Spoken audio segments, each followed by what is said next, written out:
All right. I believe we're recording. So, Oh, yep. I see the little red started. dot. Hello, hello, hello. Welcome, everyone. This is Bay Originals, and I'm your host, Leah McCabe. We're joined here today. We're not in the studio. Well, we are in the studio. This is my living room, but I'm joined by Victor Gurbo. We're on Zoom right now, and he's a friend of mine. He was a neighbor to my wife and my mother-in-law, and we become good friends. He is a Bay Original, born and raised here in the neighborhood. I think born. I don't know. I certainly know raised. And he's a musician. He's a guitar maker. I've seen him perform live, and we're going to talk a little about his music today. We're going to talk a little bit about guitars that he makes and some other just cool things that kind of come up in conversation. I'm really glad to have you here on Zoom. How you doing? Good, Happy to be here. good.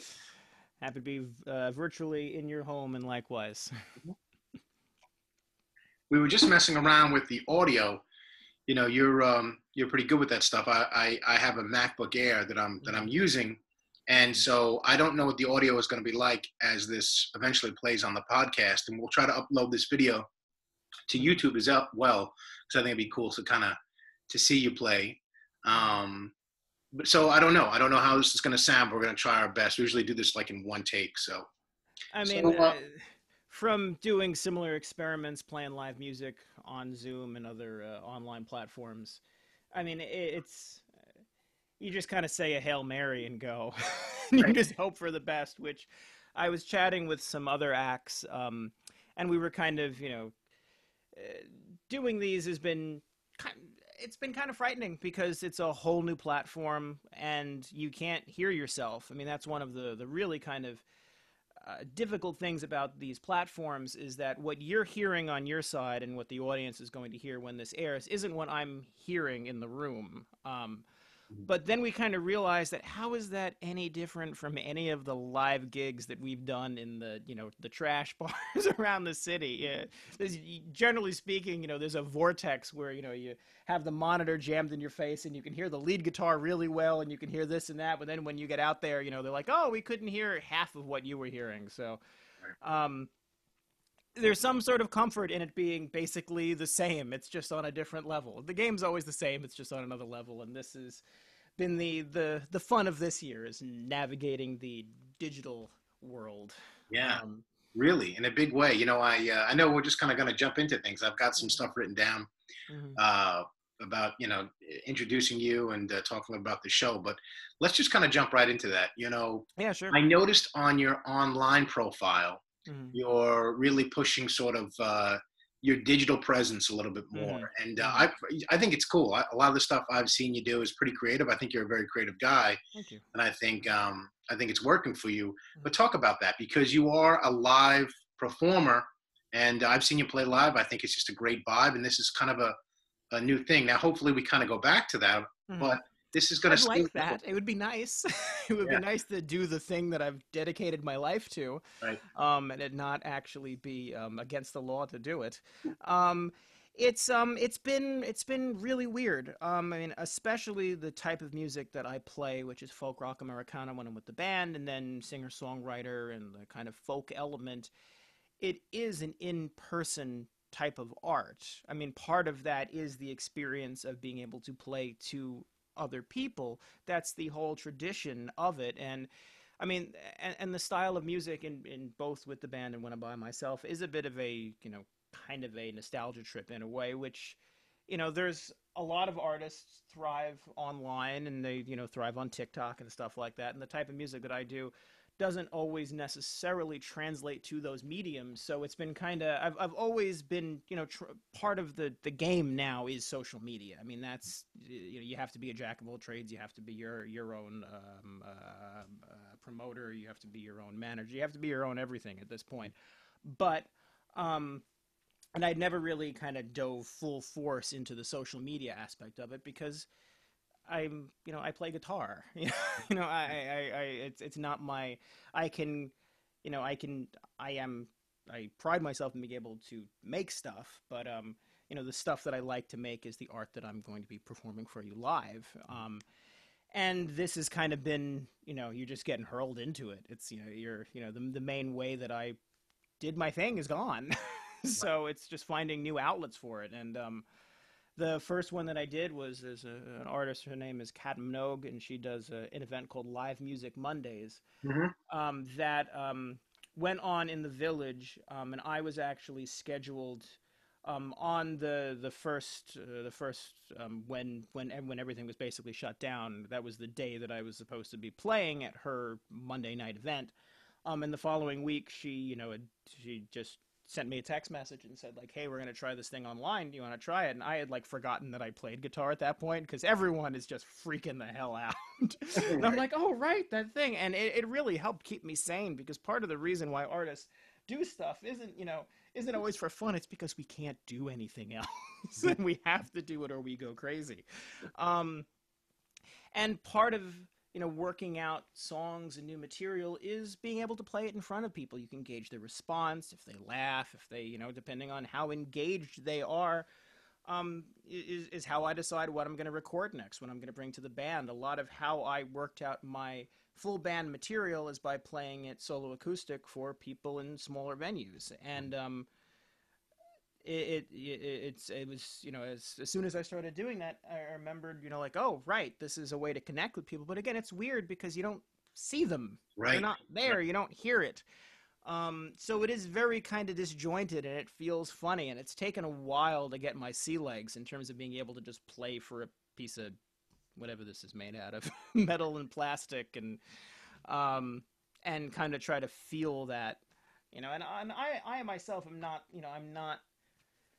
I'm not the most, like, I don't sing and dance. I'm not the most, like, in terms of, sort of there are other performers who are more kind of geared in than I am, but it is crucial, and it is so important to feel the audience there and to be connected with them, even if you're not, the kind of performer. Like, I saw, one of my main idol is Bob Dylan, but another one is Lee Von Helm, who played in the band. He was the drummer for the band, not just the band. And he actually left. He left Dylan when he was getting booed after he started going electric, because he just couldn't handle the negative back and forth between the crowd. And I've seen Dylan every time he's come to New York City since I turned 18, and I mean, he's clearly, he's an incredible performer and he's geared in, but he doesn't interact with the audience. He's shy. It's whatever the word is for the being that Dylan has become. But I've seen Lee, but I saw Lee Von Helm quite a few times before he passed away as well, and it was amazing seeing kind of the difference in how involved Lee Von Helm was with the audience. And one of the times I saw him, it was right before he passed away, and he had throat cancer, and one of the throat polyps came back, and he had surgery, and he could sing maybe one or two songs, and when he got through the second one, he started coughing and he lost it, and so instead of continuing the song, he stopped what he was doing and he started kind of dancing on stage, and it was hilarious, and it was great because he was just living for that back and forth, for that eye contact. So it's fascinating. I always love kind of looking at them, both performers. Dylan, who's been touring consistently since 1988. I mean, he does like something like 150 shows a year, absolutely insane. Who's clearly invested in that audience connection, but there's a sort of a different, there's a different feel to it. And now I've really gotten way off topic. Dylan, and you talked about this earlier. You're really the history of the art of folk music. Right. Is really intertwined with being with an audience. So you want to talk a little bit about that and what you know about the history of folk music. Clearly, that's your genre. Mm-hmm. And the other thing I would say though is Dylan definitely made a lot of money by and was famous by recording his material and putting it out there. So that's also a big part of it too. In that sense, at least to get it out to audiences. So as long as we can record rock and roll music, people have been recording it in some form and playing it live as well. Yes. I mean, There are different kind of in the studio experiences. I mean, if you compare, I mean, a lot of, I'd say, it's interesting. Around the Beatles, Sgt. Pepper's, that was one of the first times that you have an album that can't really be replicated live. I mean, there was that whole thing. There's a famous story when the manager producer said, like, how are you going to do this when you have to go on tour? And they're like, we just won't. And then they just made the album, and it was incredible. Um, and I know a lot of modern artists use a lot of electronica stuff in their stuff that doesn't necessarily translate into real instruments live.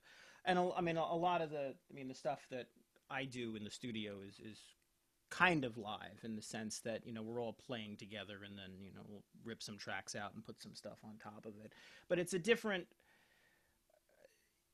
It is a form that does long to be live, and the recordings also long to have that feeling of being live. They want to feel authentic, and part of, I mean, the folk tradition is an oral tradition, and technically speaking, even a classical song can be a piece of folk music. If you could sit down and play a piece of Bach for me, and I go, oh yeah, and I can play it too, then like you've taught it to me using the folk tradition.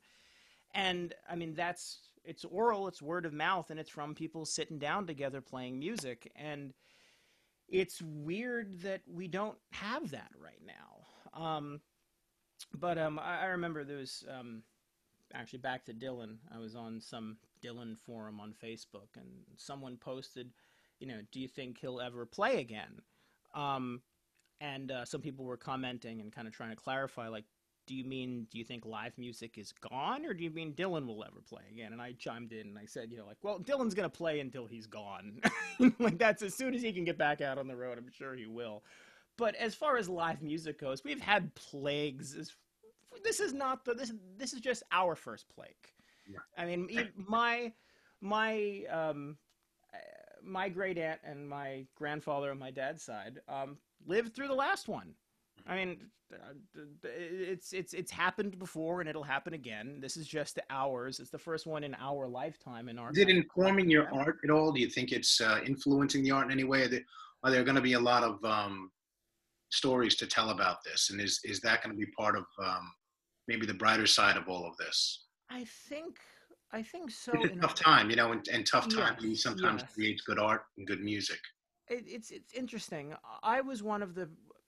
I was talking to a lot of people about kind of their creative output during this, and I was one of the folks that, like, I would sit down at the computer and I'd try to write some lyrics, and this is in March when everything was starting, and I'd hear an ambulance go by, and my brain would just get sucked out and go with, that my ability to concentrate was completely yanked out, because I didn't feel grounded, and some people need that to be able to create, and other people I know were just like, oh yeah, well, I'm stuck at home, I'm just nailing them out left and right. um, but I do think that from this time, I mean, songs are based in emotion, that there will be a lot of, I think that there will be a lot of art that comes out of this time.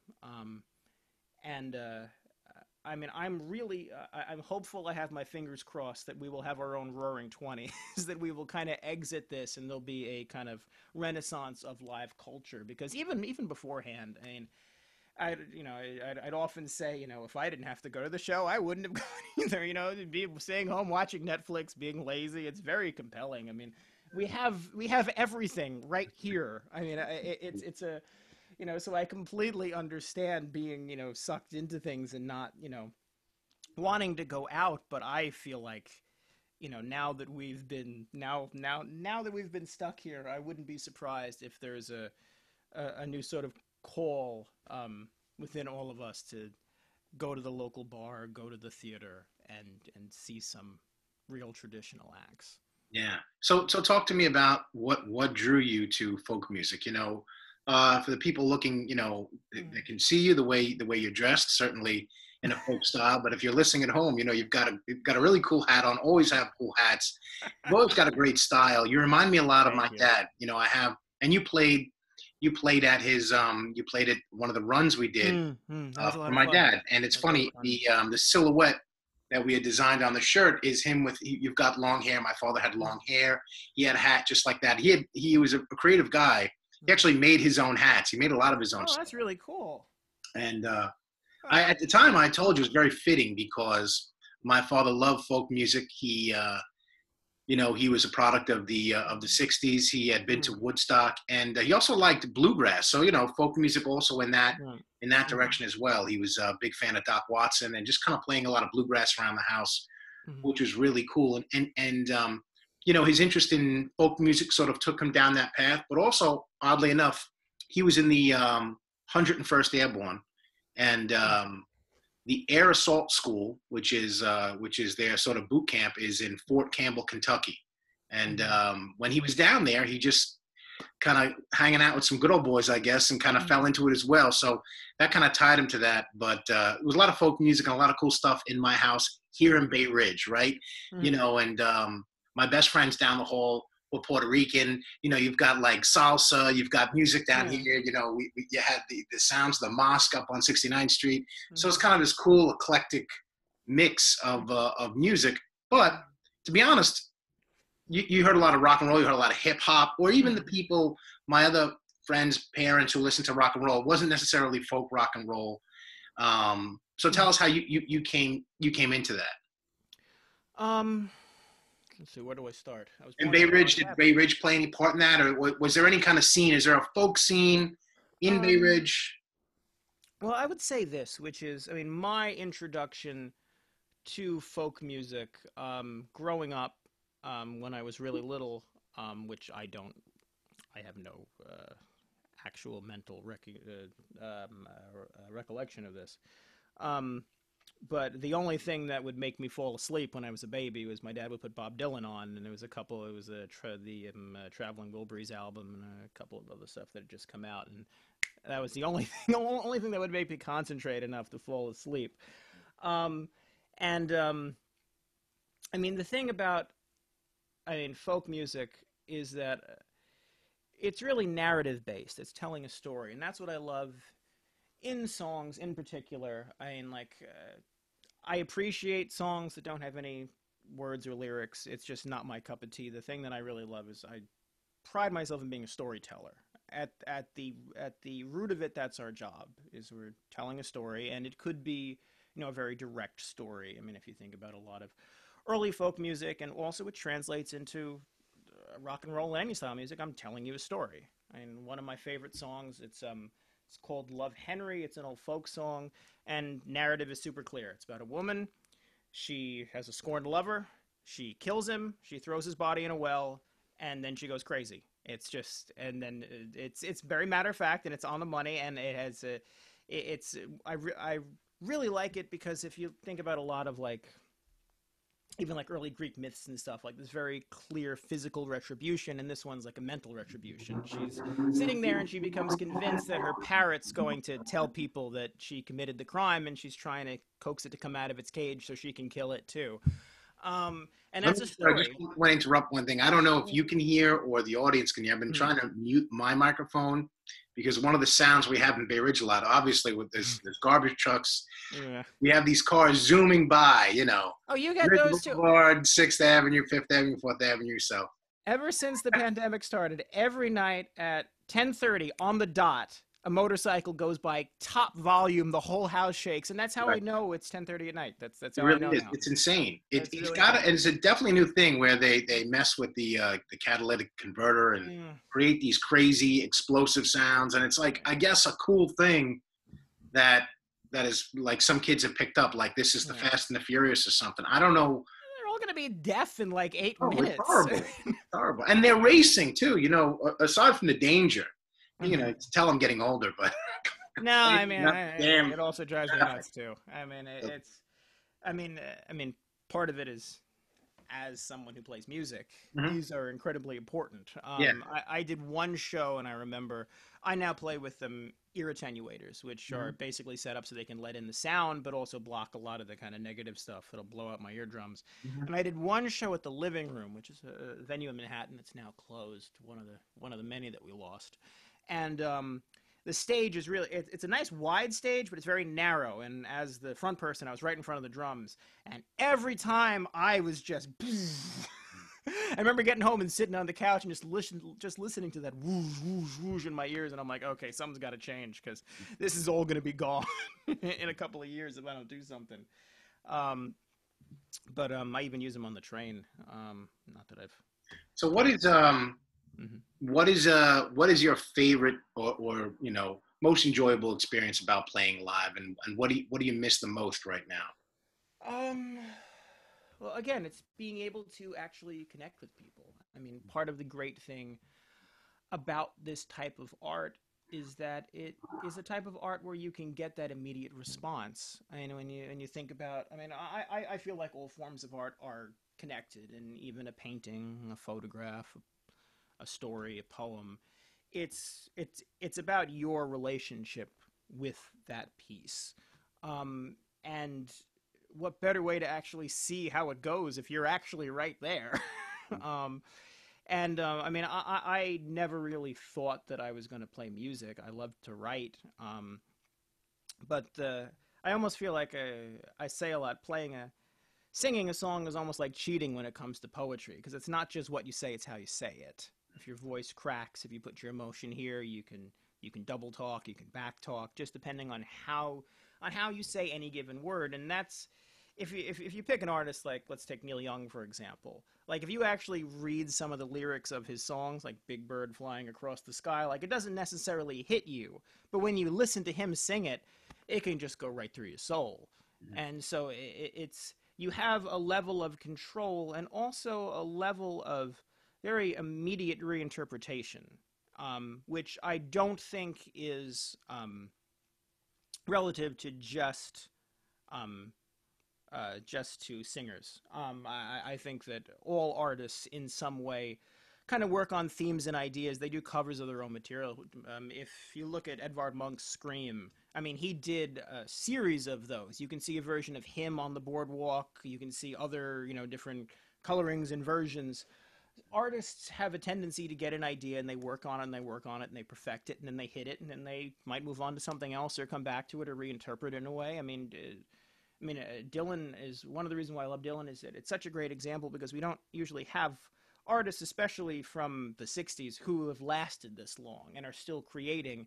And you can hear versions of Dylan doing songs that he wrote in the 60s now and how he's looking at it as someone who's lived through it all. And even just as, as a performer, like songs that I've written in, a couple years ago mean something different to me now. And I get to, when I play them, either through the act of rewriting them or reinterpretation, I can figure out a way to make them relevant to me now, just like, if I was redoing a painting of something I painted before. As you age, your life experience, everything means something different to you. And Yeah. um, It's like it's interesting because what we're doing here is we're doing a podcast, so we're recording this for the purpose of other people listening to this conversation later on, which is also kind of cool because mhm, I think one of the things that's so fascinating about this kind of podcast movement mhm, is people just love hearing other conversations or hearing what other people mhm, have to say. But there is something to be said about when you speak publicly or do other things that we're now doing, if mhm, not recorded, mhm, with this kind of medium of technology in between where we can't get feedback, and whether it's mhm. some of the mannerisms you don't pick up in a personal Yeah, conversation.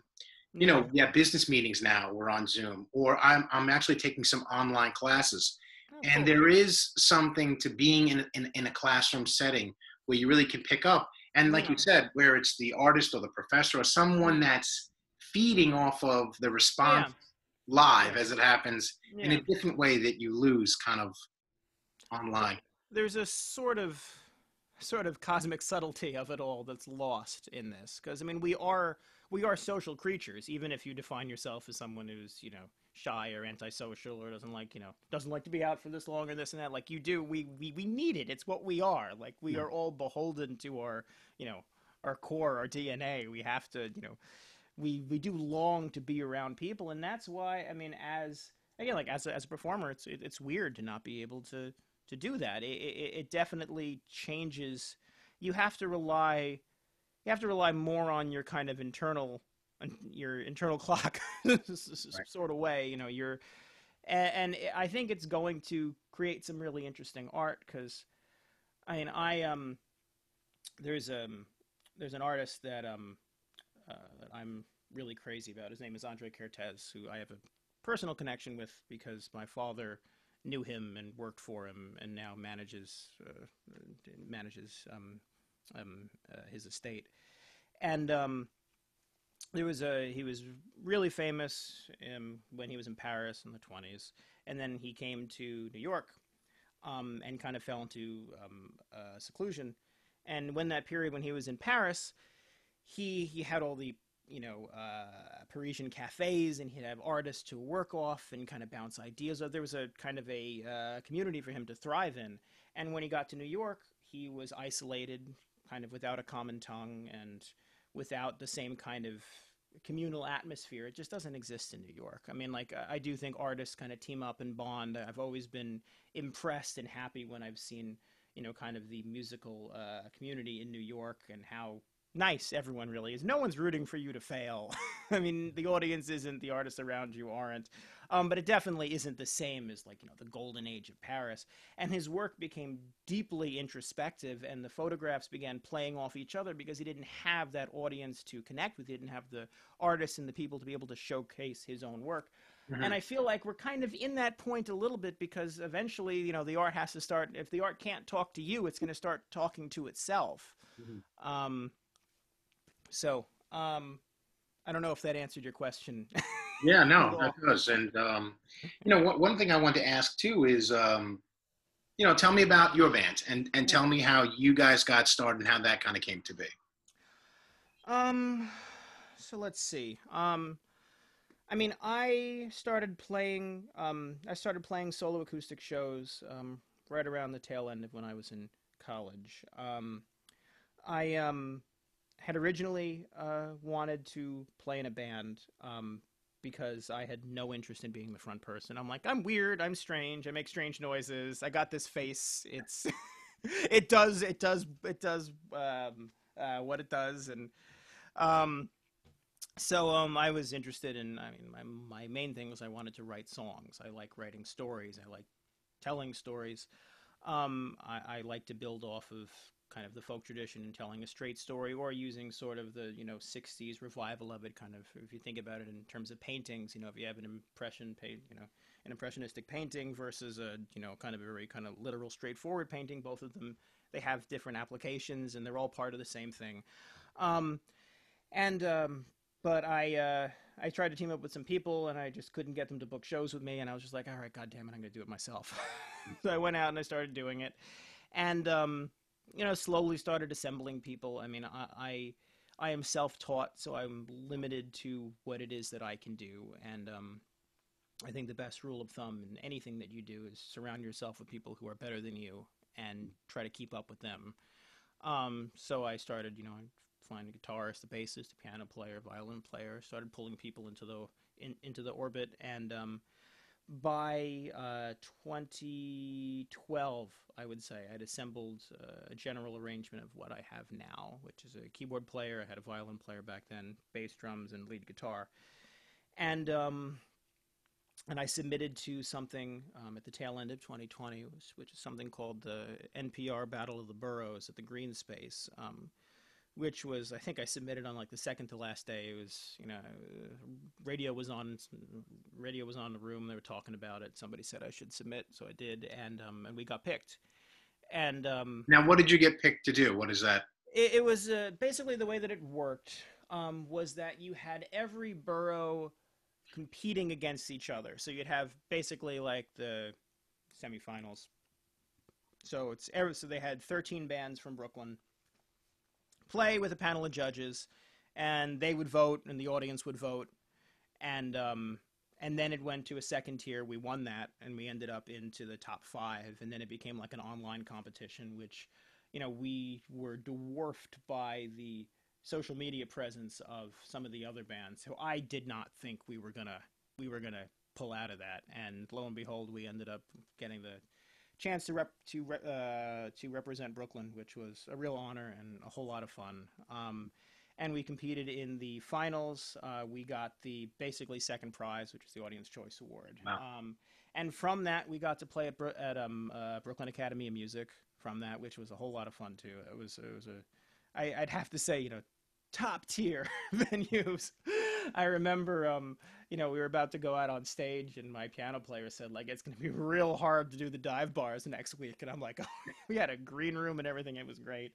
And then we teamed up with the band that was from Manhattan, and the band that won the finals, and we played the Mercury Lounge, which was a really great time, and that was sort of what started us on being able to book larger shows. And we recorded an album from there, and we've been kind of doing it since. There's been a changing of the guards here and there in terms of players, but part of how I've kind of set it up is that it's Victor Gurbo and company. They're my songs, but what I really love is that songs can be reinterpreted, and part of the fun of that, and this goes back into how awful it is not being able to play with people, is that, like, it's not just the audience, it's also the people that you play with. Yeah. And I really love surrounding myself not just with super talented people, but also people that come from different genres and backgrounds in music, because I come from my genre. I know what I like, but that doesn't mean that that's the only thing that I should do. I mean, when you listen to songs that have really kind of gone far and broken out of genres, like it's from that, like, there's a little bit of a different flair, a different style, something that takes it to another place. And I have a guitarist who was a session musician in the 80s. He could really shred, which is, I'm used to, this is a C chord, and he's tapping over there. And a keyboard player trained and really incredible and knows tons and tons of stuff.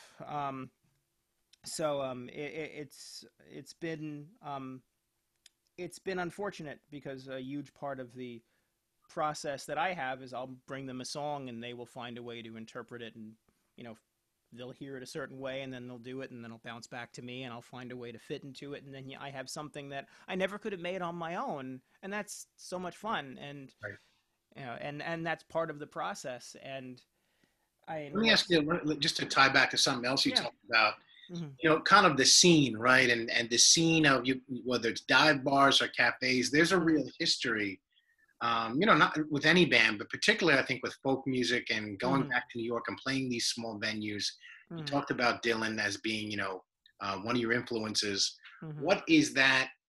What was that scene like, or what I should say? What particular venues did you really enjoy? What was your, aside from Brooklyn Academy of Music, in Yeah. terms of like a small cafe or some of these kind of cool little holes in the walls? And the second part of that is, you had mentioned a little earlier, maybe it was the living room is not there anymore.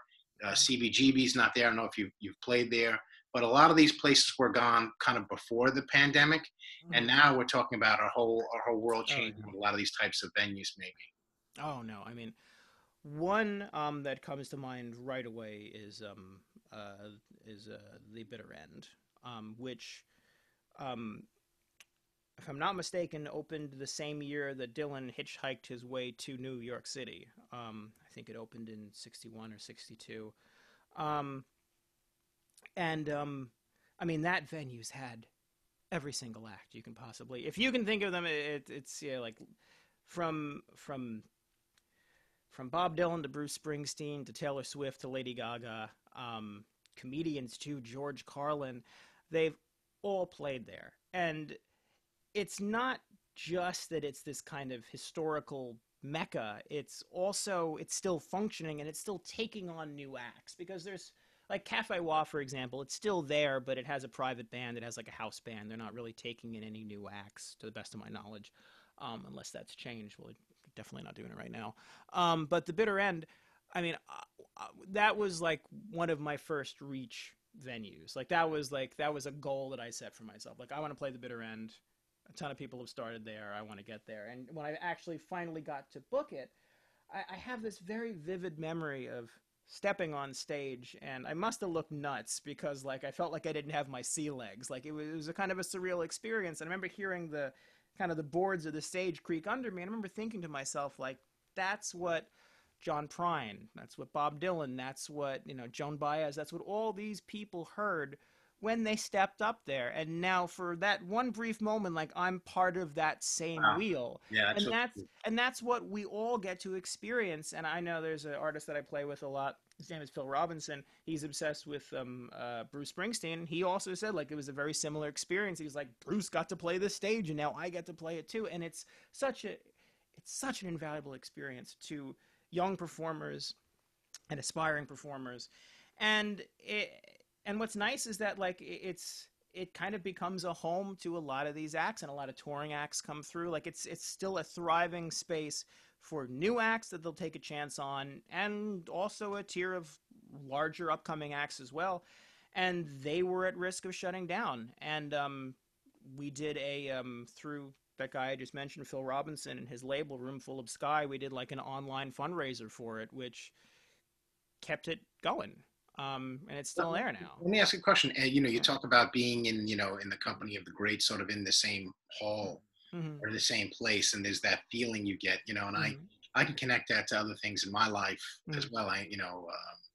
Um, I'll give you an example. I was an English major at St. Francis College many years ago. Arthur Miller was alive, and he was speaking there, and I got a chance to talk to him.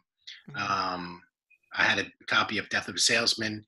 He signed. He was talking about Amazing all these book. cool Yeah. stuff, and we, this is a guy who was married to Marilyn Monroe, I was just about and to say. I mean, that's and you're studying history, and you're hearing about John F. Kennedy, or you're hearing the gossip of John F. Kennedy, yeah. and you're hearing about all these figures, and I got to see Death of the Salesman on Broadway Mm-hmm. a few years earlier than that. I believe it was earlier, Mm-hmm. and Brian Dennehy played Willie Loman, and Oh. it was so cool. And anyway, just to be in his presence. Yeah. But I guess my question to you is: are there any artists that you've been around or been able to play with, or that you aspire to play with one day, or at least have a conversation with? Well, one that comes to mind, which I got to open up for Alan Merrill, who wrote the song, what's it? I love rock and roll, put a dime in the jukebox, babe. Yeah. Great guy. Unfortunately, he was one of the first people that passed away in the COVID wave in March or April. And I mean, and when you're kind of around, even just seeing an act that you've seen live, or or in your experience, like you're kind of in the same. You're all of a sudden in that brief moment in the sphere. For you, it was the sphere of Marilyn Monroe and Kennedy. I mean, like, Yeah. holy cow! I I am. mean, I don't want to get graphic or sound weird, but I was Yeah. like, I shook his hand, like this hand touched Marilyn Monroe. Yeah, I'm No, sure. I mean, I don't know. I mean that in a very appropriate way, but I was no, like, no, no. I and know, and Marilyn you're. Monroe touched Kennedy allegedly. So So in No, I some mean, way, I was shaking Kennedy's hand through time. no, that's what I was just about to say. Is that even though yes, there's kind of a double entendre in that one, but in a way, I mean, like you're absolutely right in that, like Right. part of being artist, being creative, or even just being connected and appreciating a piece of artwork. Mm-hmm. Again, you can look at it on your computer, but actually going and seeing the painting is a much different experience. Right. And in that, when you're in that room, when you're by that relic, when you're all of a sudden you are again part of the wheel, you're connected to the art, the artist, and everyone that they've been connected to. Right. Um, It's interesting. This conversation has really gone into a place where we're really kind of lamenting a lot of or at least the missing the sort of liveness of the world out mm-hmm, there, mm-hmm. and even the way we're meeting now. You know what I mean? Yeah, We might have done this in the living room, but yeah, absolutely. um, it's interesting. It's Mm-hmm, definitely, and it's where this conversation has kind of gone, just talking about art and life as changing in many ways, and really not just your music, mm-hmm, which obviously feeds off of being around mm-hmm, people, but everything mm-hmm. else is so much connected to being around people that has taken a pause, and I think Yeah. maybe in some ways it changes a lot of things, and probably changes the art form, and Yeah, I you mean, know, it's interesting. there's a saying that it's a saying that Andre Cortez had, which was the role of an artist is to be a mirror and a sponge, to soak up the world around you and to show it to someone in a way where they can see themselves back in it. Mhm. Um, and it's kind of hard to do those things when you're not around people. So I mean, there is a sort of disjointedness to it all. But I mean, this too shall pass. I mean, it sucks right now. It has sucked. It's been a crappy year, and Yeah. you know, it's funny is that I was going through my phone and I found pictures from New Year's Eve with my girlfriend, and she had been saying to me like, "I think this is going to be a really good year, 2020. That's going to be great." And like, little did we know, Correct. you know. You know, I will say though that Mhm, music and art reflect culture and society, and mhm, society is really changing in so many ways. You know, I think um, y- like I said, whether it's the way we go to school, the way we do business, I mhm, think we're going to go back. Hope we go back. I'm sure we will, but I think we're going to go back in different ways. I think what yeah, technology has allowed us to do is now not only work remotely, and there are mhm, people that are saying, hey, if I could work in Midtown and I can do that at home in my apartment in Brooklyn or Queens or yeah, Manhattan, I could probably do that in the mountains. I could do. yeah, So I think it's going to change a lot. And then what's weird is I think the culture and the art will follow that in some weird way. So we're definitely changing as a society, mhm, and in all kinds of ways, in the way we do business, the way we communicate, the way we mhm, learn, the way mhm. we interact, and I think it'll affect music and art in Oh yeah, some I ways. mean. I mean, even just I was chatting with some of the people that I work with, and we were having a meeting through Zoom, and he said like, even when this is over, we used to have to actually like go somewhere to meet and talk about this. We're just gonna have this on Zoom now, and I'm like, oh, but I miss going out.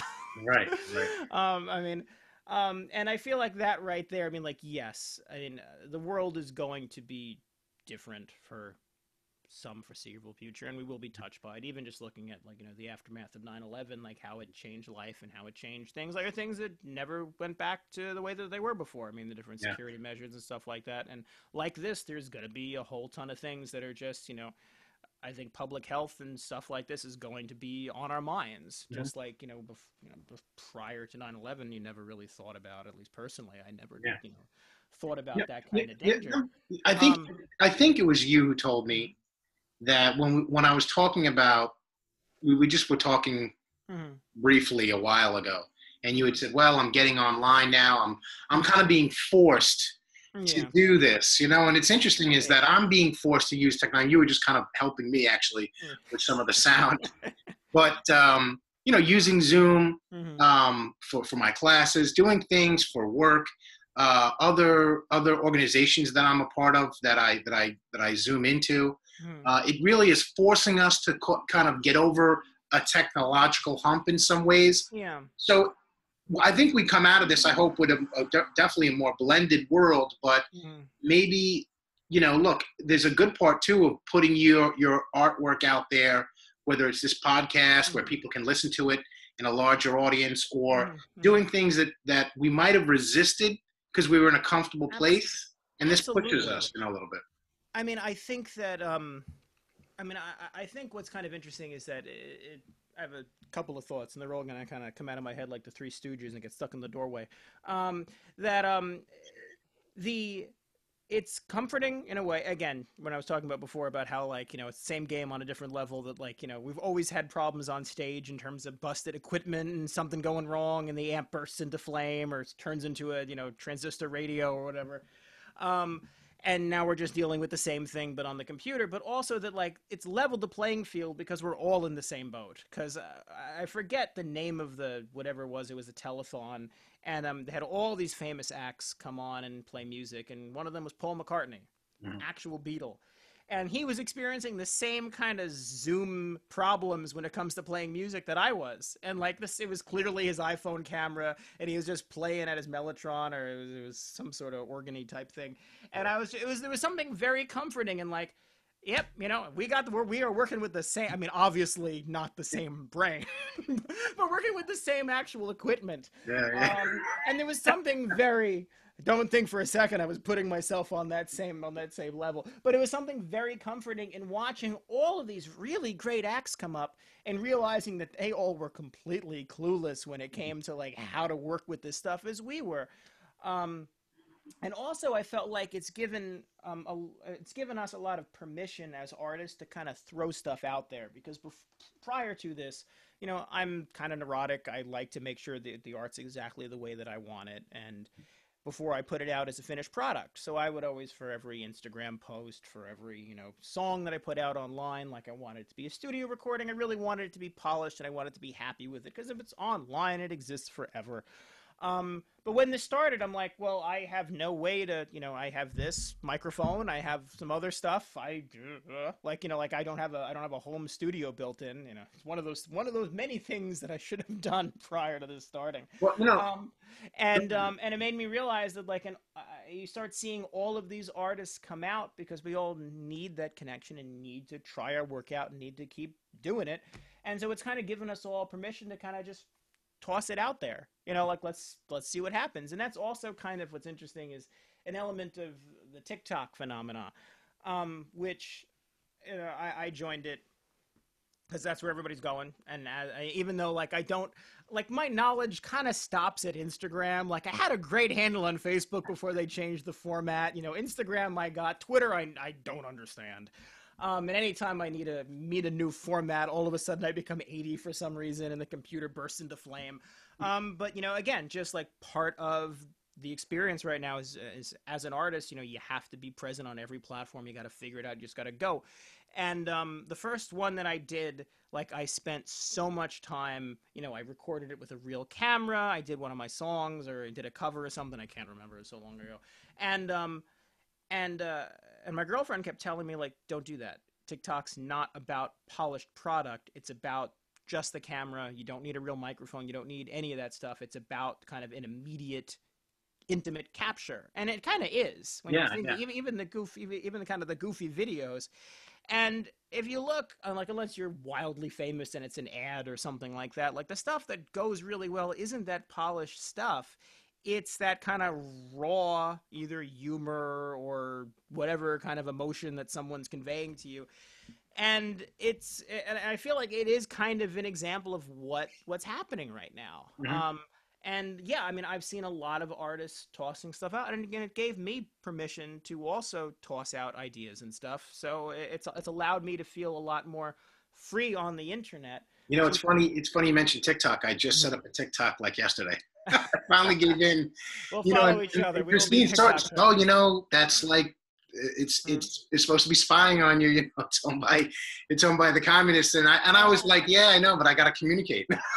Here's the thing. It's Like like, my, and my big thing is I really do believe that whether it's the communist government in China, whether it's corporations in the United States, Twitter, Facebook, I am very reluctant to give up some of my privacy. And I think that's one of the things that happens is we kind of give up our privacy to these social media companies and put our whole lives out there, yes, for everyone, I and have a these companies to sort of buy and sell our data or our personal information. That is a little scary. the saying goes, I think, if you aren't paying for a product, you are the product. Yeah, And I mean, I have that's a great. friend that I work with. I write on an internet blog with him, and he's very anti. He doesn't have any of the formats that have any kind of tracking, and it skeeves me out too. It's creepy, but at the same time, like, part of my job as a performer is to be accessible on these platforms. And there's that rule of, like, 8 seconds, where if you see me at a show and you don't know me, and you're like, oh, I'm gonna Google Victor, if you can't find me in that 8 seconds, you're gonna get bored and do something else. Yeah, that's a And good point. so there's no, like, there's a sort of, I'm not afforded the luxury to be, Yeah. to kind of I, have you know, that. I just want, I agree, and that's why I joke with Christine. I said, look, I want to communicate with people now. I'm involved in politics, and Mhm. so my interest is different than an artist. Mhm. But I want to communicate with like-minded people that want to communicate with me. I want to get my message out there. I want to hear from other people. So Yeah. it's not only about being there to put something out. It's also that's where you might be hearing something, Mhm. whether it's an artist or whether it's someone in politics. You want to be on the medium Yeah. where people are talking. I Yeah. resisted Twitter for a while. I'm like you. Mhm. Um, and the other thing you mentioned, it's that your girlfriend had said Mhm. is true. It's that you really have to understand each medium is different. Yes. The Yeah. audience maybe not necessarily the audience is different, but what the medium is trying to capture, whether it's TikTok with kind of these witty Mm-hmm. little videos, or how you have to really come up with a compact message in Twitter within a Mm-hmm. certain amount of characters, the Facebook. But the other side of that is they all present a sort of different perspective of your Mm-hmm. message, or a way in which to put it out there. And Mm-hmm. sometimes when a little silly and witty video on Twitter doesn't catch on because it's not how people are communicating in Yeah. that medium. And the bad part is you had mentioned sort of, I think it's like, oh, I got to do this now. I got to do Twitter. I've got to do Instagram. But the Yeah. bright side, I think, is as we expand through these different Mm-hmm. platforms, maybe we're not just stuck in one, Yeah. or stuck in one way of getting our, sort of communicating. Well, I think, I mean, it's you're right. I think you're absolutely right. And I will say that it's been informative and creatively inspiring, kind of seeing what trends and seeing what themes and what sounds a sound can trend, which is really fascinating. That to me is really interesting. Um, and I've been exposed to a lot of songs that, and it's funny, many of them, like, I'm like, because again, it's like a minute video, and then I go and listen to the full song, and I'm like, oh man, the best part was that 1 minute. But like, you can listen to the themes that resonate with people from a different demographic, people from a different age bracket, people from all over the world. And one thing that I also think is really fascinating and relevant and somehow cosmically ties back into everything is that good art persists and it survives regardless of the platform. And one thing that I really love is I'm a huge George Carlin fan. I'm still grieving his death. And I think he would be I always feel like he'd be needed right now. Um, if we could bring anybody back, I just put him up and just have him talk about what's going on. And I was scrolling through TikTok and videos of him talking about anything from from climate change to all sorts of has been popping up on my feed, and I see kids going like, who is this guy? This is really like, was this recent? They're like, no, this guy's been dead for years. And from a from a I love the Ink Spots, great band, and I keep hearing kind of like a remix version of I don't want to set the world on fire, I just want to start a flame in your heart. And I don't think anyone there knows that it's the Ink Spots. I don't think they know the original song. They just hear, this kind of new version that's come up where they've sampled it. But like that song, which is one of their best, survived and it's on this platform. Like, and it's taking off and it's morphing, which also like kind of TikTok in and of itself is kind of a bit of a folk music experiment. Stay with me. I've Okay. actually thought Okay. about this and it's not nuts. Because if the element of, let's say, the folk tradition, and let's take out the word music from it. So, think about folk art. You do something, and then I go, ooh, that's really neat. I'm going to try it. And then I do it, but I give it a funny hat. And then that's my thing. And then someone else takes that. And then it goes on and on and on. And then you have the Mona Lisa years later. That's kind of how it works. And with TikTok, so you have a sound. And what's been really fascinating is that, like, I've like a sound trends, and it's like the sound of somebody getting kicked in the head and going ouch, and then there's a sound of like, I don't know, like a goat making a noise, and then all of a sudden a couple weeks later, like someone's combined those two sounds and then added some bells and whistles. The next thing, like, it keeps morphing and building and building and going and going and going. So like meme culture is in sort of a way a folk act because Wow, you're taking that's a really cool yeah. perspective on I mean, that. think about like the what is it? Bad Luck Brian. Like, it just builds and builds and builds, and it started from one thing, just some Right. guy named Brian. Um, so I mean, like it's that kind of folk element is always a part of us. I mean, we Yeah. learn from the people around us, and And who knows what the future holds, right? In yeah, terms of what's the next medium or technology that's going to develop that we haven't even thought of yet. yeah, That's going it's. to do something new and interesting. I mean, But that's why in a lot of copyright law they say, like, in perpetuity, in every galaxy and universe that you can possibly imagine. Because yeah, I mean, it's interesting, but again, it kind of goes back to that. It goes back to the good art survives, but also like even I firmly believe in that, like, yes, our world has changed. There are many elements that will be around for better or for worse. But just sitting down and listening to someone play guitar, having someone teach you a couple chords, and you learn that song, and then you go home and play it. That's been going on for much longer than Yeah. us, much longer than, and is much more important than any of us. I mean, the act of live performance, the act of live art.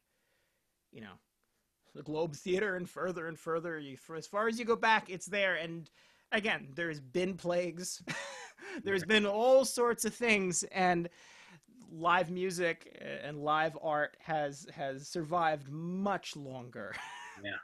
Well, than any speaking of of that. live or semi-live, I see you've got a guitar there and a Yes, microphone. Can you maybe do something for us? Now it'll be live for me, sure, but it'll be semi-live, I guess, for everyone else. It's kind of cool. sure. Um, a fun fact. Hmm.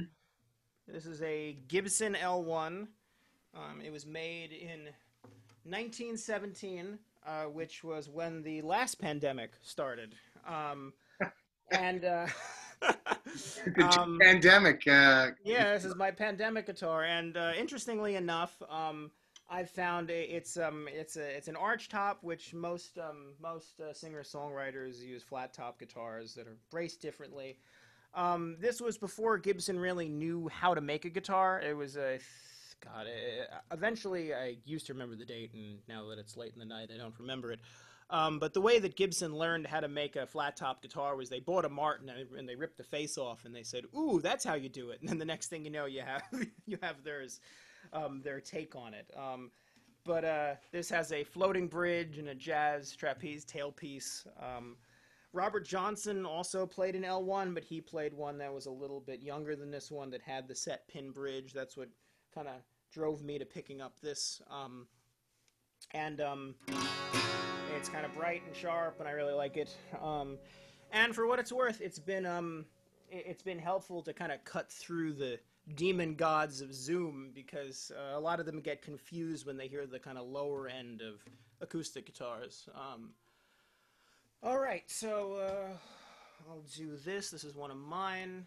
It's called the Roving Blade, and it goes like this. And if there's something wrong with the sound, if something's too low, you can cut me off and I'll start again. We can just cut out that dead air.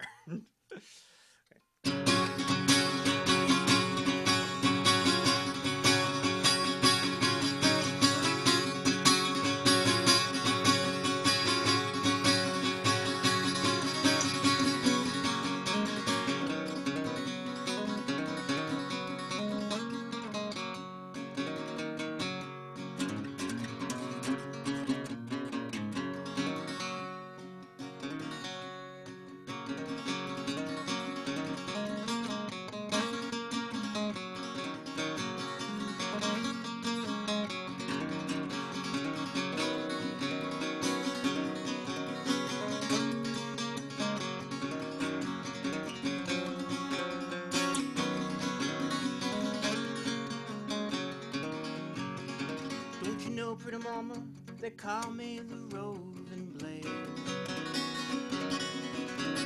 Writing silly carols, sitting down in the shade. Keeping up with spirits, keeping time with some other drone.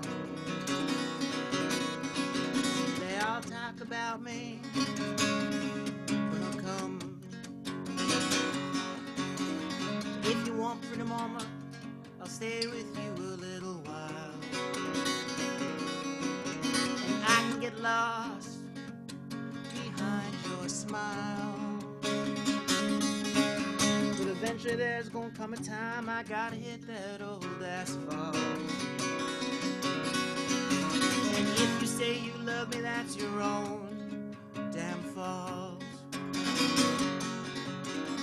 if I'm coming and you see me standing there,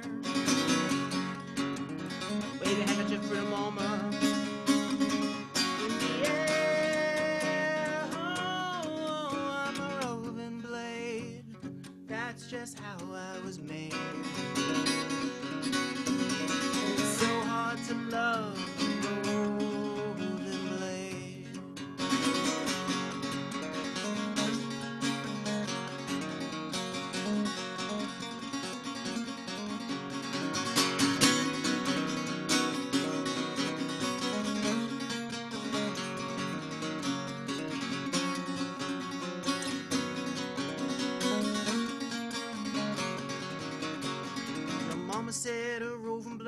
bound to break your little heart.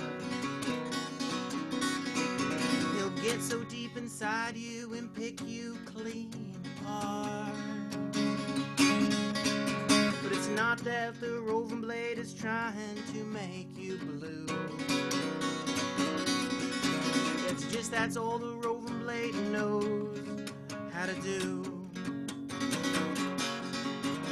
Dream twisters and misters weaving pretty little things in their songs. All of them trying to undress you and tell you where you belong. Whoa, whoa, I'm no better than them. It's just I'm not gonna sugarcoat no lies. Take a shot at someone, you better see the whites of their eyes. If I'm coming and you see me standing there, wave your hand, your pretty mama, in the air. Oh, I'm a roving blade. That's just how I was made. And it's so hard to love a roving blade.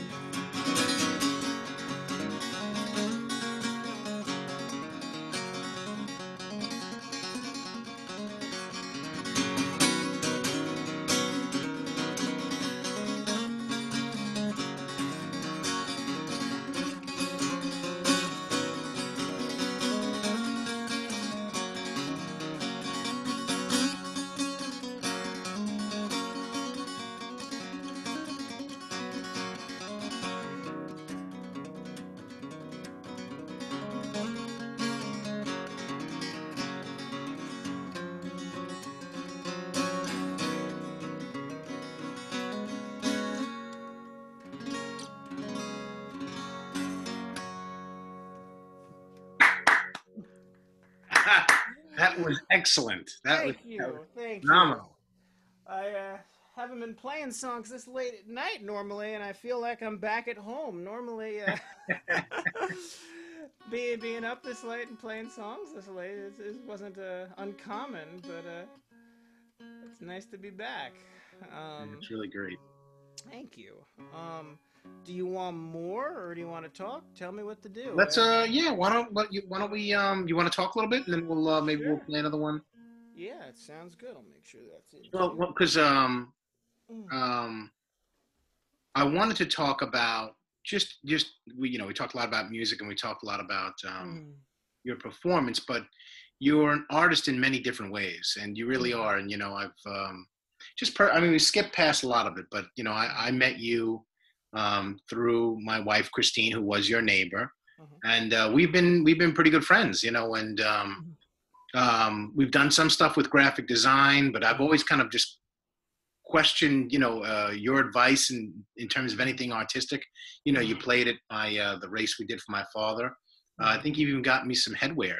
I think I, Mhm. I complimented Yeah. you on some of your hats. Mhm. But you're an artist in so many different facets. I even see behind you there's some Oh yeah, drawings and paintings. I don't know.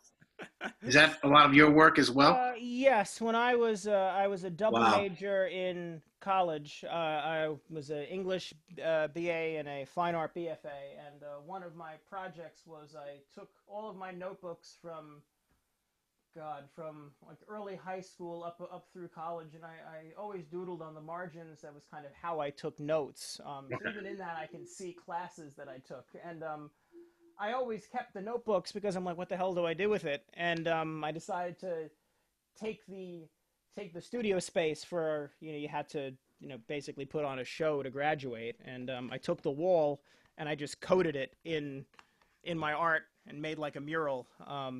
And the rest of them, some of them are my pieces, and some of them are just pieces that I've picked up and I like. I mean, I think to succeed in any art form, the best thing that you can do is look at and listen to good art. And sometimes even bad art is good art. If Yeah. that makes any sense. Um, a painting you pick up in a yard sale could be it. It doesn't have to be in a museum. I mean, again, that's also part of the folk element that it doesn't need, a velvet rope between you and it. If it speaks to you and it makes you feel something, it's art. And I mean, one of kind of, I mean, a huge, I mentioned it before, a huge part of um, my artwork and the way that I see things is that I've grown up looking at the photographs done by Andre Cortez. And even though he's a photographer that kind of hung his hat on being a modernist, um, I mean, you know, the, by the nature of when he was born, what, I think 1895, 1894, somewhere around there. I mean, the artwork that he was referencing and inspired by was all classical work. It was classical Hungarian art. And even though he was using a camera, which is a modern medium and then was considered, avant-garde, ooh, a camera, and even today is kind of considered a more edgy modern art format, the geometry in his work is impeccable. I mean, it's just you look at and it doesn't always translate in terms of like just an innate and actually the opposite of what I was about to say is that it doesn't always translate. You look at it and you understand why you like it, but but if you set up something right and you capture a moment right, and same way if you paint a painting right, the geometry of it hits you in it like it's good in its innate form, and that element can be taken and put into every form of art. It doesn't have to be a photograph. It doesn't have to be a painting. A song can also be both kind of soft focus and sharp at the same time. Like you can do everything applies. I don't believe that. I mean, and this is when you see artists from every walk of life. You find out that a musician's a photographer. That's actually a really common thing. Graham Nash meddles around with photography all the time. And you find out that a painter also played the flute or something like that. Like it's all connected in a way, and they're all different outlets. Usually we stumble on one that we are particularly inspired by or called to in terms of how we make our art, but Well, the that brings good me principles translate into every form. that brings me to what I want to talk about is you are an artist, you are a Mm-hmm. musician, and you engage in all kinds of art. You Mm-hmm. participate, like I said, graphic design, um, but you're a craftsman as well, Mm-hmm. and you build, design, and build guitars from Yes. scratch, Yes. and pretty successful. I mean, you really make some great guitars, and Thank you. you've sent them all around the world. And you have an interesting story to talk about that, and that's Piccoli.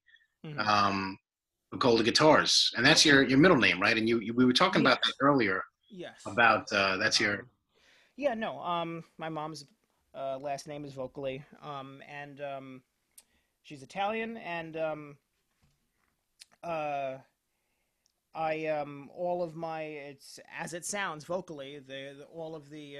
All of my Italian relatives were trained singers. They're opera singers, classical piano players. My grandfather, who I'm named after, was a concert violin player, which I'm sure he'd be spinning in his grave if he knew I played folk and country music.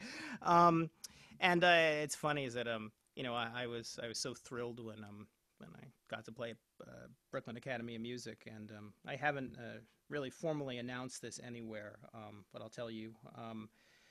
This year, I was supposed to play at Carnegie Hall. That was the big show that we were supposed to do this year that got kind of postponed because of the pandemic. We're going to officially announce its postponement soon, even though it's obviously postponed. And I was searching some old Brooklyn newspaper stuff, and I found not only did my family, my grandfather, play at Brooklyn Academy of Music, but the Vocalies also played at Carnegie Hall. So nothing that I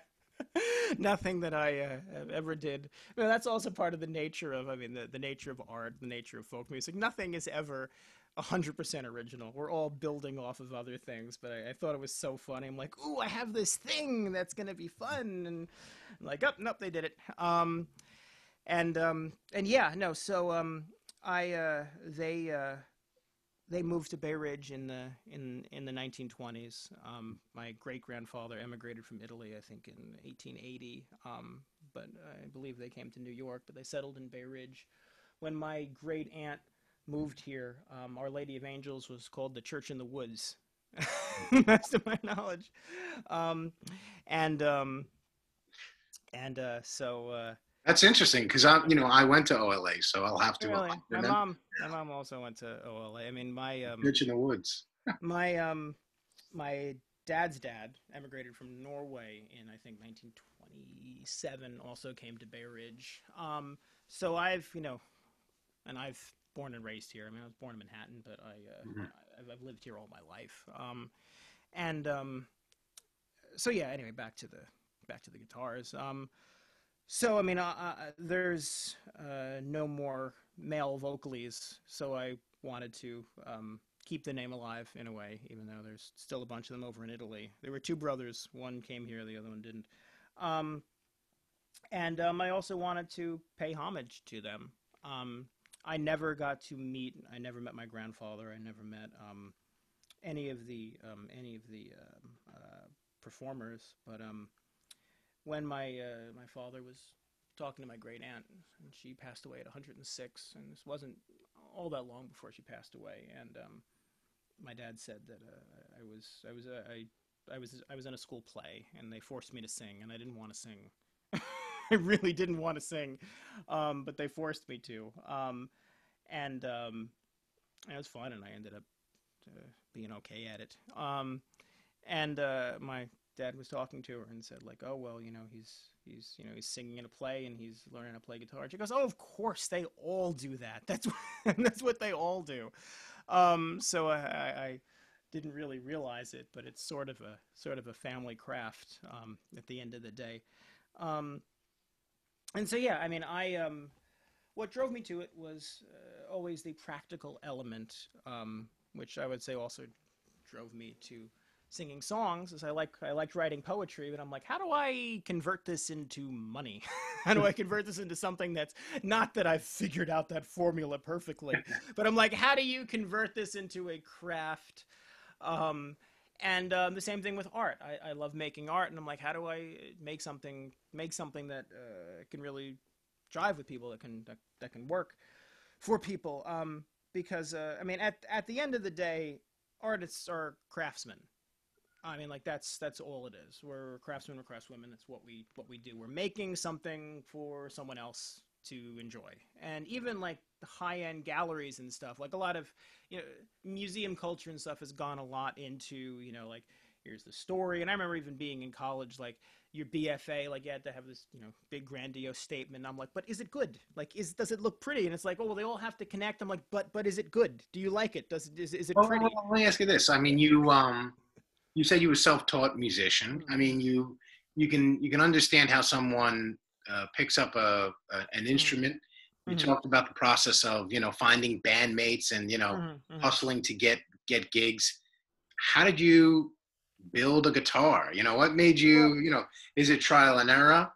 here's what And what kind of these are not acoustic guitars, right? This is these are electric. solid body electrics. I do hope to one day be able to, but it's a whole other art form. I mean, an acoustic guitar is basically built to be on the verge of self-destructing at every second. It's a much more precise form than cutting some holes in a piece of wood. Not downplaying electric guitars, but like Mhm, there's a sort of subtlety to it that requires much mhm, a lot more training and much more expensive tools that I do not have. mhm, But What happened was when I was accepted into the NPR competition, I decided to uh, treat myself and to order an electric guitar from a builder in the city. And His name is Rick Kelly. He built the way that I found out about him was that Bob Dylan used one of his electric guitars. Also, Jim Jarmuth has one of his guitars. A lot of Patti Smith. Tons of really incredible titans in the industry. mhm. Um, and I found him. He works in this little shop in off Carmine Street, and I commissioned a guitar from him. I bit the bullet and I did it. And I said, "Well, how long is it going to take?" And he said, "Oh, it'll just take a couple of months and it'll be done." I'm like, "Oh, that's great because I have the contest is right here, and it'd be really great to." It was supposed to take 6 months. It took him 4 years. He was incredibly back ordered, and it's if you go online find the forum, it's there's a lot of people. It's a never ending stream of people complaining that they're waiting, and then a picture when someone gets one, and everyone goes crazy, and then it goes back to people. So yeah, I mean he had he had overextended himself, and he didn't have the heart to tell me. So I kept coming back, and he would say, "Oh, it's in the spray booth. It'll be done at the end of the month. Come back later, kid." And as I was there, I saw the tools that he had. I saw his process, and I got impatient, and I went home and I built my own for the contest. Wow. Um, and it was fun. I enjoyed it. I like making something. Again, like part of the impetus of putting the scrap notes together into making something. I'm like, Mhm. I want to make something tactile, make something big, make something that isn't, it becomes something. And it's wonderful to be able to, just like with playing with other people, to see someone playing something I made is really, it feels good. Mhm. I get to feel like I'm helping somebody. Um, so yeah, I mean, There's a real interest. I mean, I know that you've sold them throughout the world or different the places, and the furthest one that I got was to Japan. Mhm. There was one of the first ones that I did. It's actually pretty funny. So I like to use reclaim and eco-friendly lumber for a number of reasons. One of them being that, I mean, part of the impetus for imported and exotic woods. I mean, some of them look real pretty. Not gonna lie. But here's here's an example: is that Brazilian rosewood, which is now endangered. Um, it's a very pretty, hard hard to grow wood. Um, it was used in a lot of the early acoustic guitars. Um, and when mass production hit, it was already starting to get harder and harder to get. Pretty wood is expensive. So they changed to mahogany as kind of like the standard for what they were using. Simultaneously, since mass production was taking off, they started making larger bridge plates, which underneath a flat top acoustic guitar, there's a piece of wood. It's basically a plate. Mhm. And if it's thin, makes sense. The older guitars, the reason why people love them, they're thin, they're finely made. If you're slapping a bunch of guitars together, it's thicker, it's easier, it's less likely to break, less error. And so a lot of players went like, "Oh my god, that sounded so much better. We need that exotic wood." Doesn't matter. I mean, like, yes, wood has certain tonalities and stuff that's sort of innate to it, but I've been in higher end guitar shops and I've found, like, a guitar from the same year, but one of them aged in Tennessee and the other one aged in California, and they sound totally different. I mean, like, there's part of searching for the right guitar is accepting that it's just total chaos. I mean, you can kind of break things down into rules and what sounds like what, but at the end of the day, like, they're pieces of wood. They were alive. They all have their own character and different Well, let me feelings. ask you this: Yeah. What's the most interesting piece of reclaimed wood that you Well, made? that's actually going into the story that I'm one step ahead. Um, and so and also on top of that, um, part of the reason why vintage guitars are coveted is because the wood's old. The wood air dries, so the molecules kind of solidify in a certain way. They air dry, and they sound really good. If you get a new acoustic guitar, a lot of players say, "Oh, I got to break it in," or "It sounds kind of thick and dull." It's because there's usually a number of reasons, but one of them is the wood's new, and if you basically put it in an oven to dry it, it doesn't dry the same way. And I guarantee you, in the building that you're in right now, underneath the floorboards, there are 100-year-old beams that were clear cut from the Catskills that were already gigantic ancient trees. So we're sitting on in Bay Ridge, a gold mine of tonewood. And I love using pine because also it's authentically American. I mean, like, we don't have to go far. We don't have to import anything. It's all right there. And the original Telecaster was made out of pine. Mhm. Like, so, and the reason why they stopped using it was players went, "I played it and it looks like it was used." And they're like, "Well, you played it. What do you expect was going to happen?" Like, "I want it to look new." So, like, "All right, fine, we'll make it a harder wood." Um, it's loud.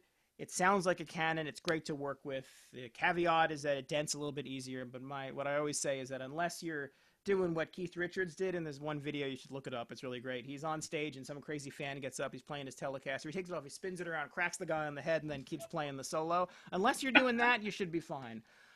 When my father and I were doing tests for guitar bodies, we cut it was a thin piece of wood, and I thought it kind of looked familiar, and and he said, just, and it was cut, and I was gonna chuck it out because I made a little mistake on it. It's just towards the edge, and My dad said, that was a shelf that was in Andre Cortez's apartment. Because my father, one of the things that he did for him when he met him was he was a carpenter, and that's why all the tools are in the basement. Is that one of the things he did was the guy said, like, I need shelves for all my photographs and all my stuff and my books, and he's like, yeah, I'll build you the shelf, yes. And I went like, and I pulled it out of the trash. And it's like, don't. And I'm like, no, no, no, no, no. And I went and I changed the body shape to cut off the little thing that I cut off on the end.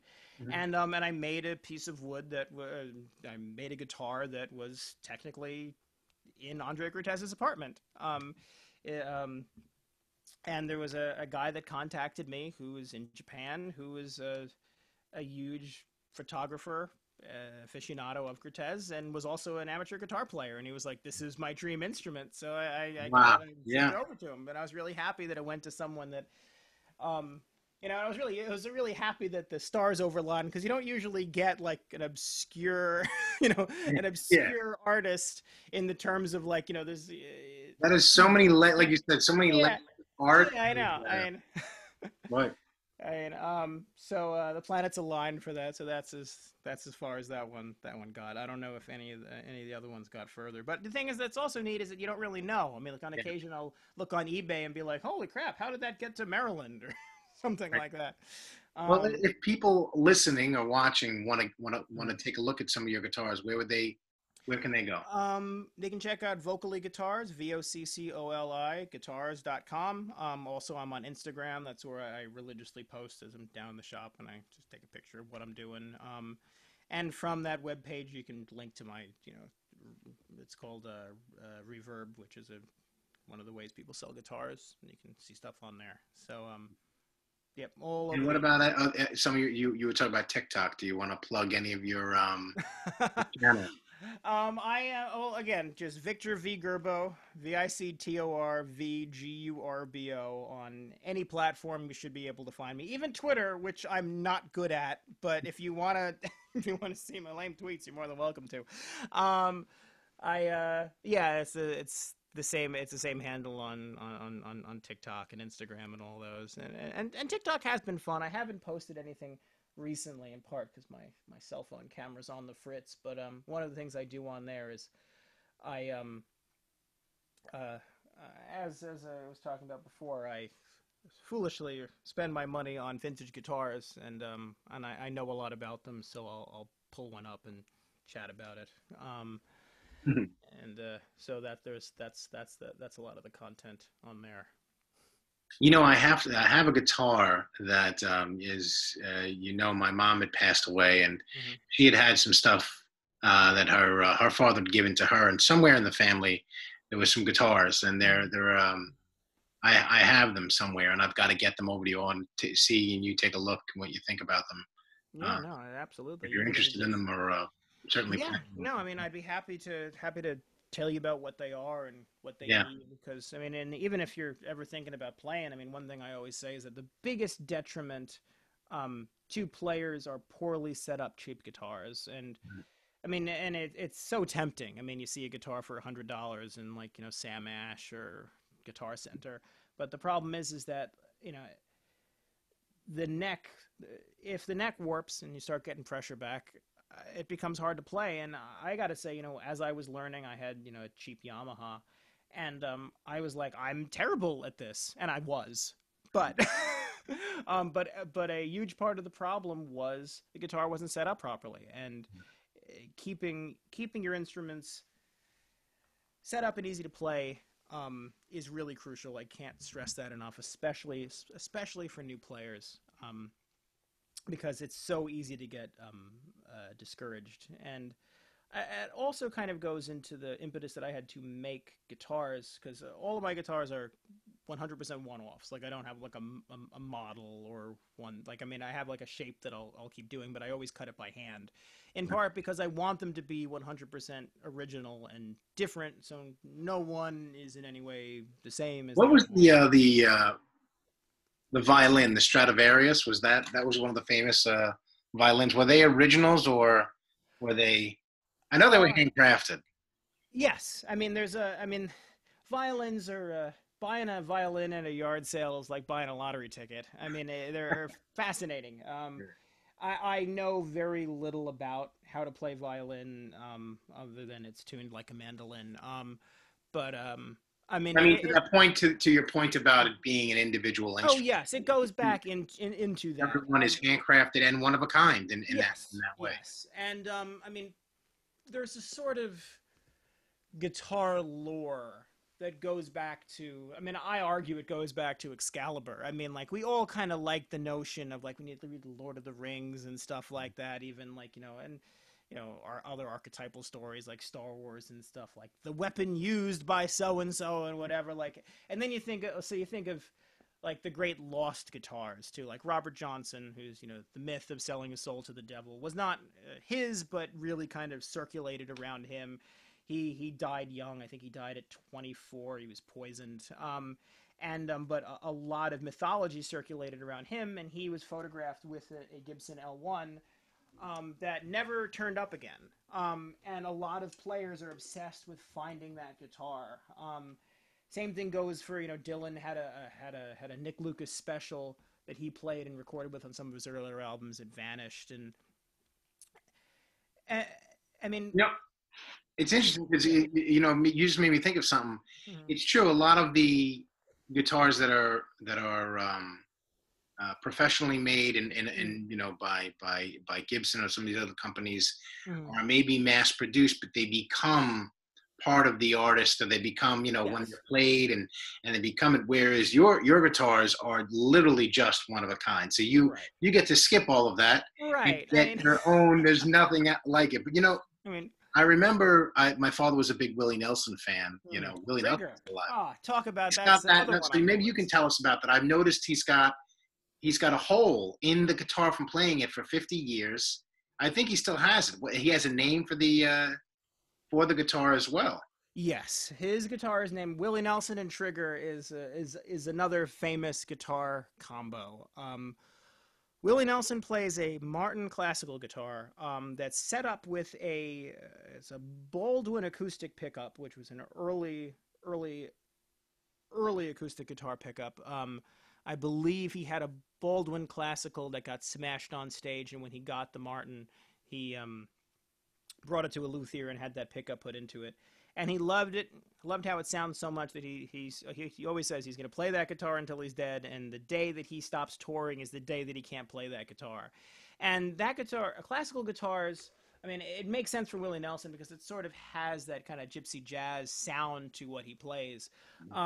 But classical Yeah. guitars, they have a cedar top, which is a softer wood. And there was an interview I was listening to somebody that said they knew it was a good show when they saw just pieces of wood flying out of that guitar. And he's been playing that guitar religiously, and yeah, I mean, he's worn a hole straight through the top, and that's not necessarily uncommon. I've seen other players who are aggressive, and I actually even have an acoustic guitar that has a cedar top as well, and I use particularly sharp picks, and I'm starting to notice like I'm starting to wear through the top. It's going to be a while before I hit that point, but that's, I mean, again, part of there's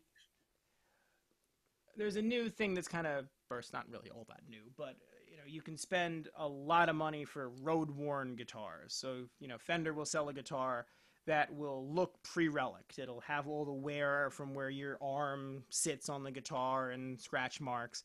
And like, you can just buy the guitar and play the hell out of it. You don't have to spend the extra money on the road worn effect. Um, and It all goes back to the notion of like people want special instruments. They want something that is unique, something that's they want their own Excalibur. And a lot of a lot of guitar players make their choices on they see someone that they really love playing seeing the Who smash the SGs when they were doing that tour. And it's a fun fact that there's actually a shortage of SGs from the years when he was doing the smashing part of the Who's tour. I forget which one that was. And then you end up buying a guitar because you liked how they sounded, liked how they looked. Right. And then you think of so Jimmy Page had that SG that was painted with the there's like an angel on it and stuff like that. And so then all of a sudden you get into the culture of modifying your guitars. So I wanted to provide something for people so they'd feel special. I mean, part of why every player hits a point, especially when they're learning, when they go, it's not me, it's the guitar. And of course it's you, but part of it is you do have to go on your own journey to find an instrument that works for you.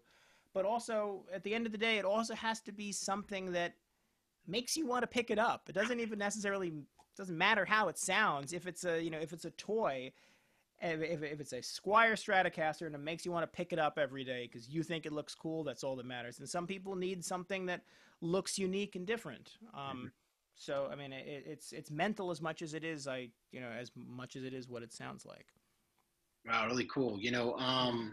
We're moving towards, I don't know, maybe almost 2 hours, I think, which is pretty cool. So I think what we'll do is I'll probably break this into two episodes, a part one Okay. and part two. Okay. So, All right. Yeah. um, but some of the other things I just wanted to touch on is, do you have any advice for any young players out there or people that want to become, listening to this podcast, Mhm. future musicians or anybody in Bay Ridge that's interested in, getting into the scene, Um. becoming a musician? What's your advice? Don't do it now. Well, if you if you follow any kind of artistic passion, it's a need. It's we're stuck doing this. We're all like there's the the exhaustion and rejection.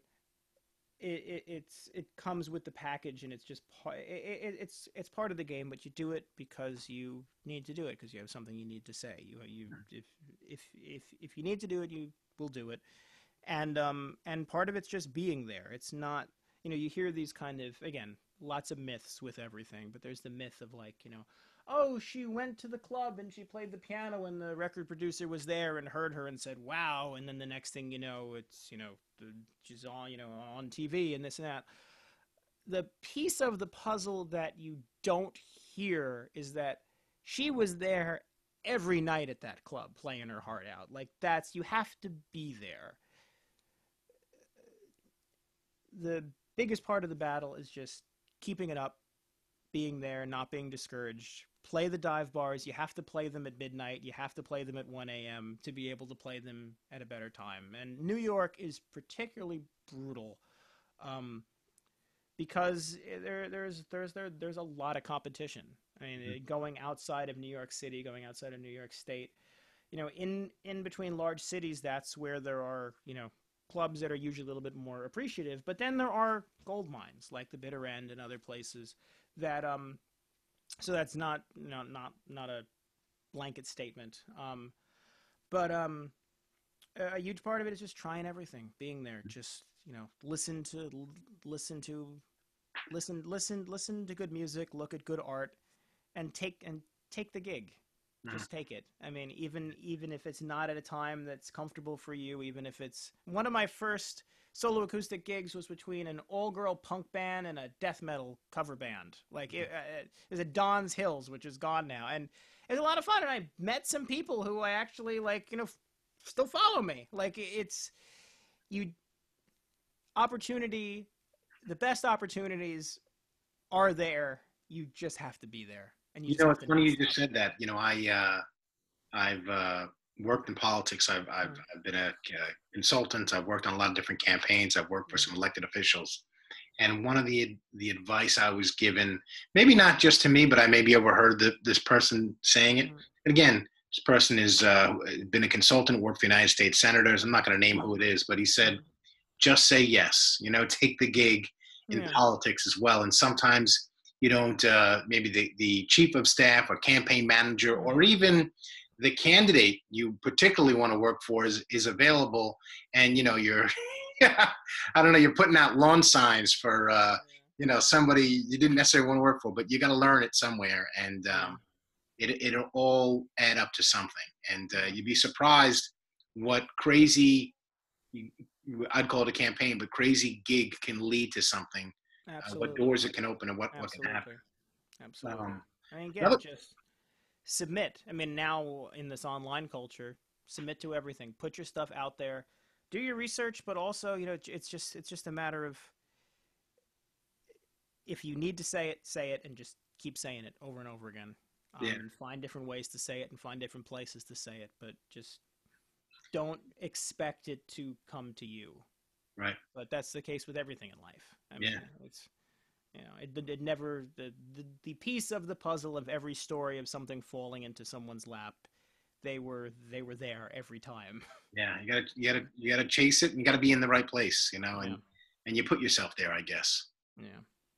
Another question I had is I like to ask this of people is any interesting books you've read lately, or books you can recommend, or what do you have you thought about rereading recently? Um, And this doesn't have to do anything with music, being a musician, politics, just in general, something about you that you like. um, Recently I read, it was Borges, who was a writer and philosopher, and I believe it's called Dream Tigers. And there's a series of kind of short stories, and part of it is that, like, especially during what's going on right now, like, my brain can't concentrate. I got that, like, 60-second TikTok brain at this point, not just because of TikTok, because I'm just so stressed the hell out Yeah. from everything that's going on. So and there are a series of short stories, and they're kind of parable-esque, and they're really good. um God, what is the name of it? There's one. It's a wonderful little short story, and it's about, and it actually kind of goes. It actually kind of ties into something we were talking about at the beginning of this. Um, and the story starts with an old man dying in the shadows of a cathedral, Mm. and the short story goes to just say, the narrator's talking, and goes on to say that this man dying is the last man to observe pagan rituals, the Mm. Gallic pagan traditions, and with him dies all of that. And then it goes on to say that, like, what, that every person, that with someone dies something every time. There is the last person to bear witness to Christ, the last person to see this, the last person to say that, and then he goes on to muse what will go when I go.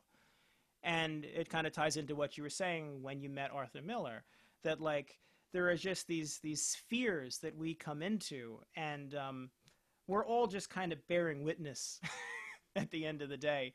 Um, and there's a series of short stories there that they're all less than a page, and they'll just kick you right in the teeth. They're Well, wonderful. that's right up my alley. Yeah. I order a lot of books.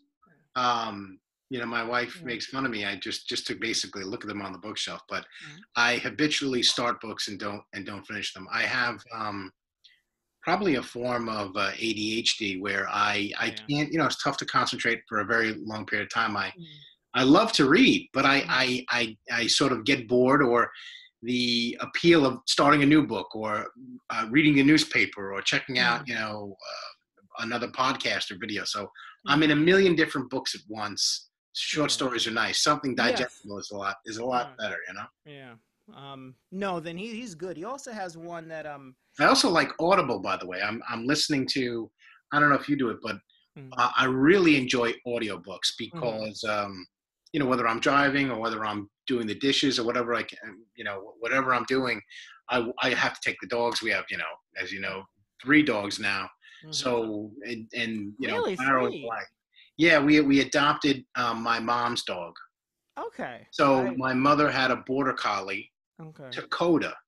which is Native American for friend to all, Okay. and we changed it a little bit slightly to Dakota, just to kind of Okay. Just adopt gotta him and mix give it him, up. a new Yeah. name with one that he would understand. Mhm. And it's interesting because Barrow is Barrow, Alaska, which Mhm. is the northernmost point in the United States. Kalai is Kalai, Hawaii, and Mhm. Dakota is actually one of the more central parts of the United States. So oddly Oh, enough, they're all geographic areas. covering all the bases. But when I walk the dogs, I do. I listen Mhm. to Audible books. It's really great. I get a lot of books Yeah. read that way. Yeah, no, I mean, I don't know if I've ever chatted with you about this, but I was diagnosed with dyslexia when I was young. I think I was in around second or third grade, Hmm. and I that was for the longest time the only way that I was reading books was through the audiobooks, and having access to that really was how I ended up being able to compete and read. um, and I mean, just my girlfriend recently downloaded an app where you just hold your phone up to it and it scans the page and then it reads it to you in a British accent. And I'm like, I had to like, it was so much work, like applying, getting the cassette tapes and getting the machine, and now it's just like you just point your phone at it and you go. It's so lovely. It's funny you mentioned the British Yeah. accent. Mhm. When you're looking at the different audiobooks, Mhm. you can kind of play a sample and Mhm. find um, the different narrator that you want, and in many cases you can get a British accent, Right. wherever it may be. Right. And I um, was stuck with whoever felt like reading, the textbook that I was that I was reading in like ninth grade. yeah. Um, no, no. I mean, I have not. I mean, again, in part just because I've been so, Yeah. because of everything that's been going on, I haven't really dived in. But I mean, again, growing up, um, I mean, being dyslexic, but also I mean, I had an awful stammer when I was younger, which on occasion you'll hear come out, especially when it's late. I'll trip on a word. It's basically called clutter, which means a syllable, and it's still to this day. It's still something that I deal with, where just you take a random syllable and it's just like you're gonna stammer if you say if there's a word with an M. Mhm. So I have to be basically, and it's coming, and I have to be ready to like, well, now I need another word that means that I'm not gonna trip over. So that's almost part of how I started trying to learn as many goddamn words as I could, because I'm like, there's just I didn't want to step on one of the landmines. So I mean, that is definitely a part of my art in a way, because it's nice. I never get stuck on a word when I'm singing Yeah, when I haven't heard you, but yeah. Okay. speaking of which, why don't we? I guess we're nearing the end. We'll turn this into a two-part Sure. podcast, which is pretty cool. And maybe you play us out with Yeah, this. sure, sure. And I think I only touched on like a couple of things that I was going to talk about. So next, if you ever want to have me back again, I'm happy to Absolutely. talk I about think more. what you'll do is I'll put this out there. It's interesting. Some people have already commented. It got picked up on Apple Podcast, and Oh, some cool. people I don't even know said, "Wow, I didn't know there were that many interesting people in Bay Ridge." And I've Huh. done like, I've only had one guest, and I read a story that I wrote about my dad. Mm-hmm. Just it was a memoir that I had written about my dad, and sort of how he tragically passed away. And people found that interesting. We've got over 140 downloads already, and That's I've really got it cool. picked up. So Mhm. so hopefully I get that out there, and people listen to your music, and maybe we can do another another set with a little bit more music, Sure, as sure. part of it, which I think is really cool. By the way, you're the first musician to play, and what I want the kind of the idea of Bay Originals is I have a lot of interesting friends. I think I've come across a lot of interesting friends, Mm-hmm. all across the world, really, all across New York City. But I thought of Bay Ridge um, as a concept, as any New York neighborhood, any Brooklyn Mm-hmm. neighborhood, as kind of this melting pot or this place that is a microcosm for the world, where all these things are colliding, these Mm-hmm. personalities, these different people, and just kind of our home being the center of the world. Mm-hmm. For wherever you live, and Bay Ridge is my home, Sure. so I thought it'd be cool to start from Bay Ridge, but really just a Sure. concept. You can interview anybody, but you certainly as a musician, as an artist, as a craftsman, as a good friend of mine, and just an interesting person. I think there's so many different people in Bay Ridge that make up this kind of cool quilt of Absolutely. Yeah. personalities. Yeah. No, and I mean, I barely even scratched on. I mean, my family has been in Bay Ridge for so long, and I mean, my dad's dad came here in the late 20s. My mom's family, my mom's dad came here in the early 20s, And I mean, you know, immigrating from Italy, immigrating from Norway. I mean, my dad's mom was from Sweden, Swedish. Her parent, I think she was second generation, and my mom's mom was Irish, and that's those four were, you know, were made up most of Bay Ridge for the longest time. Mhm. My mom and dad were talking, and my dad still thinks that, like, I forget how to pronounce the name, but he's like, "Oh yeah, Turkle's a common name." We're like, "No, that's not that's not a common name. You don't hear." And I know I'm butchering the pronunciation of it. But it really is. I mean, every place is fascinating, but a great part about Brooklyn and New York is that it's changing constantly. Right. And through the course of our lives, through the course of our parents' lives, it's already changed so much, and it's fascinating. It's Yeah. fascinating and it's wonderful. And I mean, that's just really a great part of being in New York City is you get exposed to so much stuff and so many Right. different cultures, and it's And great. It's just just right again here a in our world own that's bearing backyard, I witness. think, just so much cool stuff going on Oh yeah, just right here. And so many cool people, you know, yeah, you know, oh, absolutely. that are our neighbors. Yeah, no, and it's nice is because I am actually fairly unfamiliar with the scene for my craft in Bay Ridge. Excuse me. Mhm. I know that the Firefly plays music or did again. Everything's shut down, and the Greenhouse Cafe did it. I was going to check them out with a friend right before the pandemic hit as well.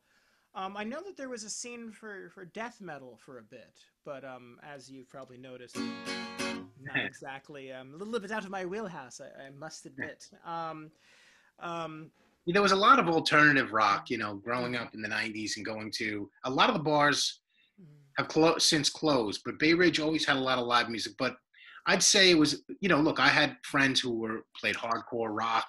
mhm, Um, well, a lot of alternative. I mean, like hardcore rock and metal weren't as big at like kind of the bar scene. The bar scene was very big, and mhm. a big part of it was probably a lot of classic rock, a lot of Yeah. guys who had bands for many years, and they still do, and Mhm, that's a big part of it. But you had a kind of an eclectic mix. You had like kind of like some people that do sort of the Frank Sinatra style mhm. classics, and Yeah. there's like kind of a karaoke scene. But there are people that do like um, live Frank Sinatra And and that stuff is incredible. I some mean, of that stuff still Frank happens. Sinatra, you can't get any classier at the end of the No, day. I mean, and on top of that, like every artist goes back to Frank Sinatra at some point. I yeah, mean, so the standards, the yeah, standard singers and that type of genre. but the thing is that like there's standards because they are timeless, Yeah. and the real mark of a great piece of art is if you can. There's something that's so, and I know you're trying to wrap this up. There's something so sad, and I don't mean sad as in like, I mean sad in like melancholy to me about a lot of like, we are young, so we're gonna set the world on fire. Like that stuff goes by just like that. I mean, like, and there's the when I hear a lot of it on like TikTok and other formats, and just on the radio, like it fills me with a sort of infinite sadness because it's music that's anchored in youth, and music that's anchored in a specific moment will always pass. Yeah. And when you listen to a lot of the songs that Frank Sinatra sang, I mean they are timeless. Hmm. Themes of aging and love loss, and they're just Right. they are always relevant. And I think that's why everyone goes back to them eventually, and why they are standards. I mean, we're all working with archetypes, and that's a great thing about writing a song is that you saying a turn of phrase, saying I can. It's again, it's like cheating. If I say like, oh, I wanted to jump out of my skin, or it made my skin crawl. Like you've felt that. You've said those words. Like you that visceral response. You've felt it. And if I say that, I might be talking about my own experience, but I've just conjured yours. Right. And the visceral pain of losing someone that you love goes and kind of transcends. Mhm. It's something that we've all felt. Um, and with that, I'll play you a sad song. How about that? This song was called Mondrian, and there's a little YouTube video on it of it, a little video that I made at the start of the pandemic. It's on YouTube if anybody likes it and wants to hear it. Yeah.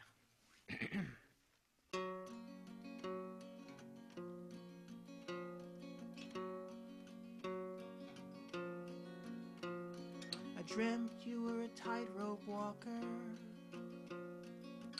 some city skyline stalker, but then you fell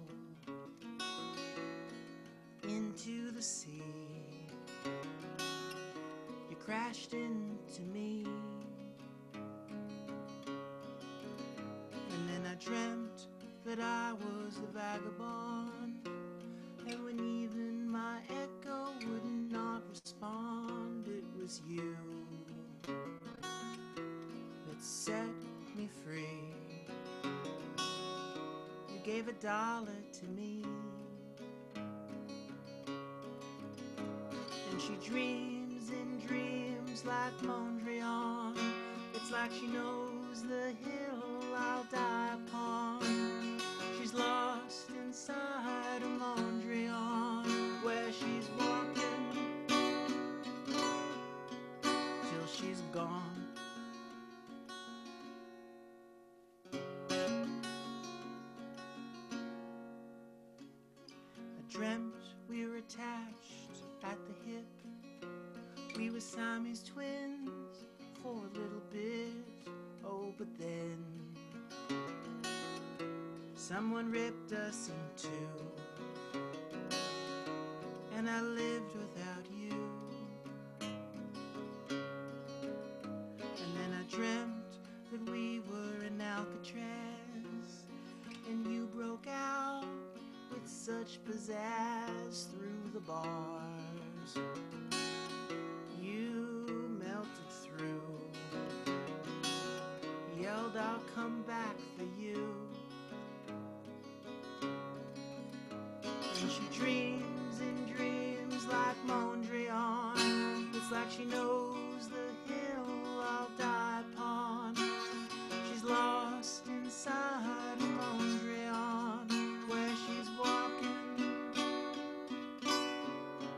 till she's gone.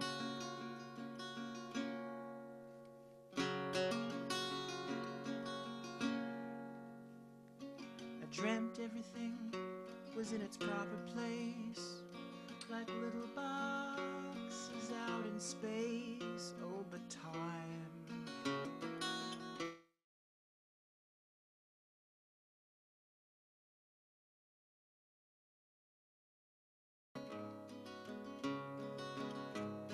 and sometimes I pretend that we're still in love, and that there is a God above. Oh, but you showed me what's real, and a deal is a deal. And she dreams in dreams like Mondrian. It's like she knows the hill I'll die upon. She's lost inside a Mondrian, where she's walking till she's gone.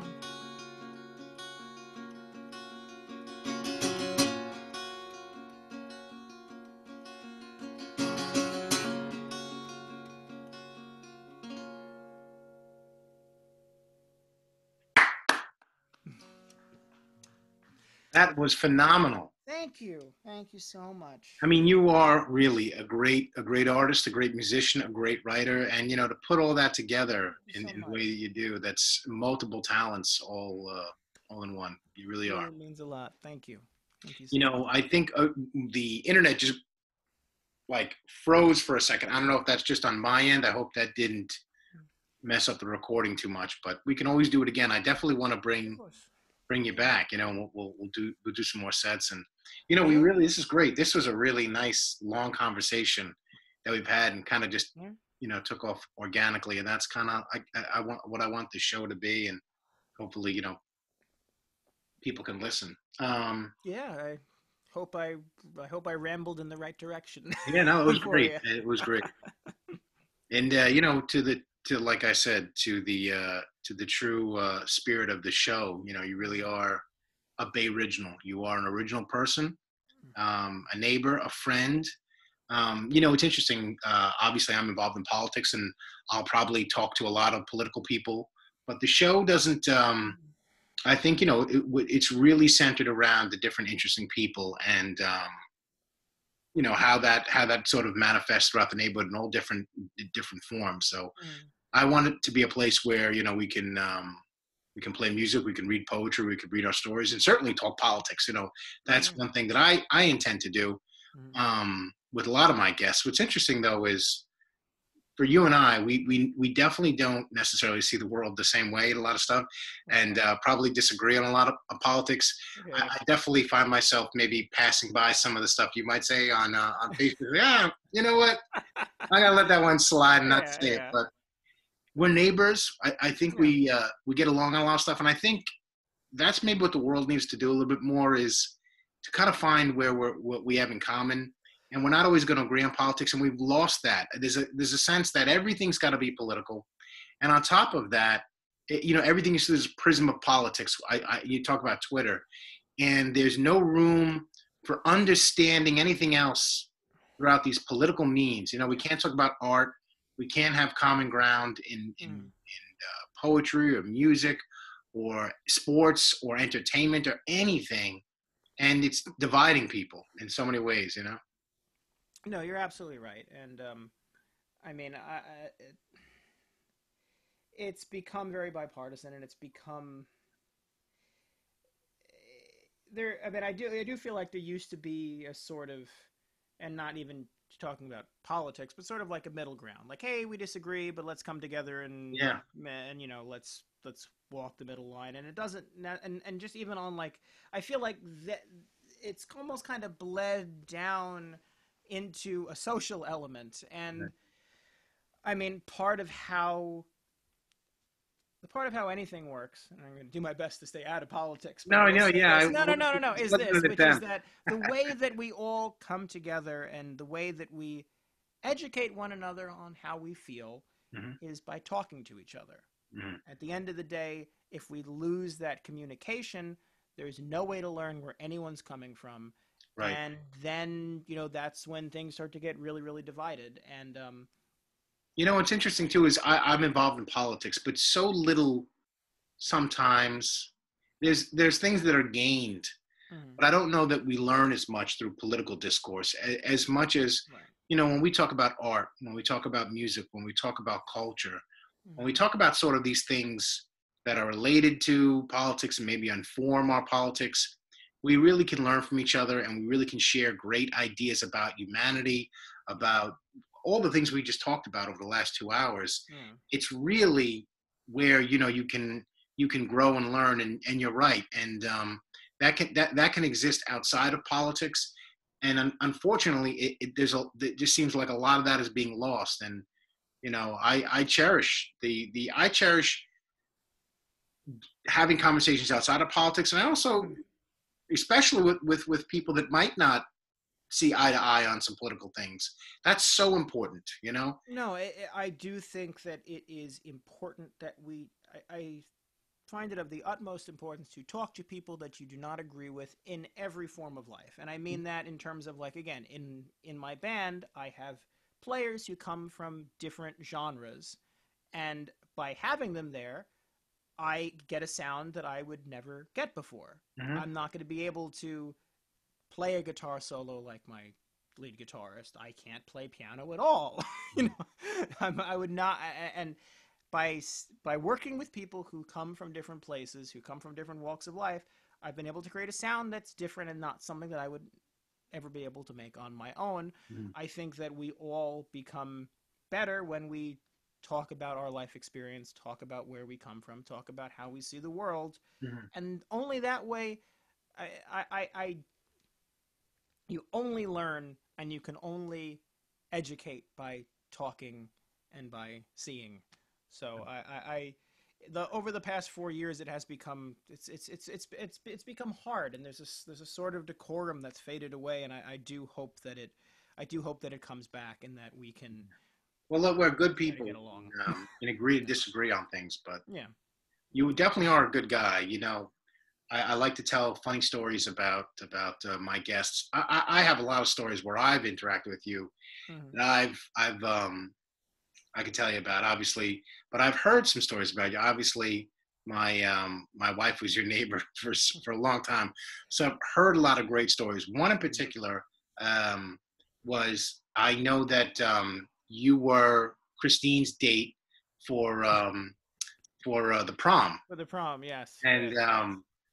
one thing she tells me about was, she was having some issues that year Mm-hmm. medically, and she was out of school for a while, and Mm-hmm. she sort of maybe fell out of favor with a girl or two, and Mm-hmm. there might have been sort of a mean girl situation going on, maybe prior to the prom, and maybe it kind of manifest in some kind of like dance circle. Something happened where she felt the girls were whatever particular girl it was Mm-hmm. maybe said something the wrong way, or that didn't let her into the like the little dance circle, and Mm-hmm. you she told me you comforted her, and you gave us some words of wisdom, and I just wanted to say thank you about that, and it just shows what a cool guy you really are, Well, and I'm a great friend happy to that I me. did that. I also would like to know what I said because I don't remember the words of wisdom that I said, but I do remember that some of I think I know who you're talking about. Hopefully Yeah. they're not Well, paying I don't attention. want to. No, no, no. I don't even remember their. I don't remember their names, but I remember like I remember. I guess it was right. It was right before she was out sick for a while. On occasion, I'd shoot her a text and I'd be like, "Hey, what are you up to?" And be like, "Oh, I'm not doing anything. You want to hang out?" I'm like, "Yeah." And she's like, "Oh, and I'm with so and so." And I'd be like, "Oh, God damn it!" And be like, "Oh, actually, I'm really sorry. I'm unconscious." Well, um, it was along the lines that yeah. you're a cooler person than them, Oh, and this is going to pass, kind of thing, yeah. Oh, yeah. you're a more interesting person, and that meant a lot to her. She talks about it. She's talked about it in the past, and I think it just goes to show the kind of cool person you are. You're a great friend. You're a great friend to me. You're a great neighbor, and just a cool guy all around. A real Bay Original. And I'm glad you Oh. got to be. Probably this is you almost put it in three parts, but I think we're gonna have you back. We're gonna have you back to Yeah, no, we can talk forever. And the other thing I wanted to say was it's funny. The first episode, I read the story about my dad and mhm, it sort of ends mhm, tragically. And I said, look, not every episode is going to be sad. The mhm, second episode was a friend of mine who ran for office and lost. Essentially, he was mhm. basically announcing, conceding. He had originally been up, thought he won and lost. And now I'm talking to you, we're talking about the pandemic, and some Well, of these sad things. And then you play a sad yes. song. And I don't know, but I know your cat just passed away too. Oh, yeah, yeah, that stinks. Just sad all around. I don't know. This is going to be maybe a sad podcast. I mean, well, You're I'll looking say for this. sadness. Well, I've talked about this on some of my other live streams, but a lot of people followed me because of the orange cat that climbed on my head while I was playing music. As I, I was texting Christine, and I said like, coincidentally, I've been fired from every live stream. I'm surprised you even want me here with that. To answer the question that I was always asking myself at night, am I here because they like my music or the cat? And the answer was the cat. Um, I jest, but she was a whole lot of fun. She was passed away at 17, had a really good run. When we picked her up, we had actually just lost a cat, and the cat had passed away. And like a week or so later, this little orange kitten comes to the back window right over here, starts screaming on top of her lungs. Mm. Oh, we heard you had a vacancy. um, we brought her to the vet, and she was 6 months old, but she looked like a kitten because she was so malnourished. Mhm. And the vet said, "This thing's gonna won't will barely last a year. You should put her down right now." And she lasted 17 years out of spite. um, so her story is not a tragic one. She had a really Good good life. run, and she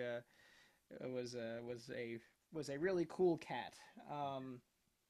And will sorely be missed. But again, there's that George Carlin line of whenever you adopt a pet, you're taking on your own personal little tragedy, but you still do it because it's fun. It's Yeah. fun when it's good. You do everything. You live because it's fun when it's good, and then a little portion of it sucks, but that too shall pass. It will all Yeah, and that's pass. what we're going through now, I think, too, in this pandemic and all the stuff that's going on.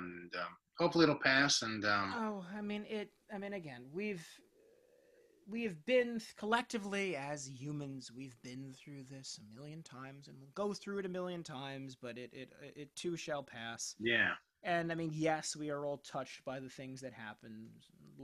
There will be parts of it that will not go back to normal. But live music, live art, having friends, seeing people. That stuff's older than we are.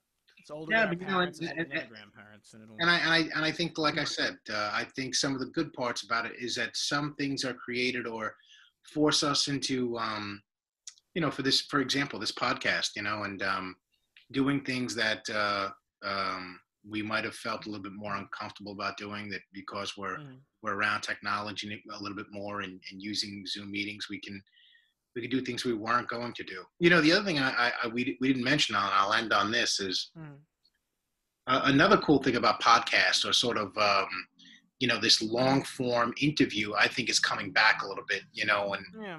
I know people are surprised Joe Rogan blew up. Mm, He's got a podcast and mm, it's on YouTube as well, and mm, millions of people kind of tune in to just hear sort of a long conversation. And that was, sort of lost on whether it's TikTok or Twitter or some of these other mediums where you only get a bit of it. It's really nice to have a long conversation, and yes, you know, yes, and cannot agree more because I mean I've kind of been I forget who I was talking to, but I was musing like one of Dylan's greatest works is a 10-minute long song, and then he just did the 19-minute song about the Kennedy assassination. Mhm. You think about Herman Melville's Moby Dick. Could you condense that into 60 seconds? Like we are not. You can't boil an artist. You can't boil a life down. You can't. Not everything can be condensed down into 60 seconds. As part of our culture, we're part of it's moving very much towards a sort of instant gratification, flash, flash, flash. And I get it, it's flashy. And when I'm trying to go to sleep, there's nothing more entertaining than just going through a vortex of quick videos. We don't have to, what's the Seinfeld line? I love jokes you don't have to think about that much. Right. But at the end of the day, I mean, like, there are certain elements of the human experience that persevere over everything, and something like this, it's been done before and it'll be done again, and no matter what happens and no matter what new formats come up, these things reinvent themselves. They're not new. I mean, part of being an artist is realizing that nothing is really, even as a guitar builder, I mean, like, a lot of people are doing sound holes that are like pointing right up at your face in weird shapes and stuff, and it's like that's all been done before. It's all been tried before. Right. Nothing is new. It's just like I think one of them was the sound hole here. I think was someone was doing it in I think 1830 or something like that. I might be wrong, and if someone listens to this and knows, they can tweet at me and call me an idiot. Cancel you. You're gonna get canceled. Yeah, well, no, well, I don't get me started. Well, one of my first TikTok that blew up was I was responding to something, and someone asked me the key of a folk song that I did, and I said, oh well, I capo this song over on the 10th fret, Mhm. but the great thing about these songs is that they're so old, there's no Mhm. key, just play it where it's comfortable for your voice. And I didn't realize that some people don't pronounce it capo, that's sort of a coastal thing, that like there's the Italian pronunciation is capo. And all of a sudden I just started getting hate after hate of like, you're saying capo wrong. And of course they're not changing how they're spelling it. So that it's called capo, not capo. And I'm just like, it was like some sort of Three Stooges act. You Um, go first. uh, uh, But listen, let's wrap this up. We're gonna say goodbye. Sorry, you broke up just a tiny bit Can you hear me now? for a second. You froze for a moment. Can you hear me now? I can hear you now. I'm gonna stop this. We'll keep obviously talking, but we'll say Mm. goodbye to our audience right Yes, now. yes, because if we And lose the recording, we'll have to stay up for another 3 hours. Um, And again, one more time, just plug the band and where they can find some of the music. Yes. So my name is Victor V. Gurbo, Victor Vocally Gurbo. At www.victorvgurbo.com, you can find all of my platforms, all the social media that I'm on. It'll link you all around. I'm on YouTube, I'm on Instagram, I'm on Facebook. Just the VICTORVGURBO will get you there on whatever the platform is. And if I'm not on that platform, please tell me.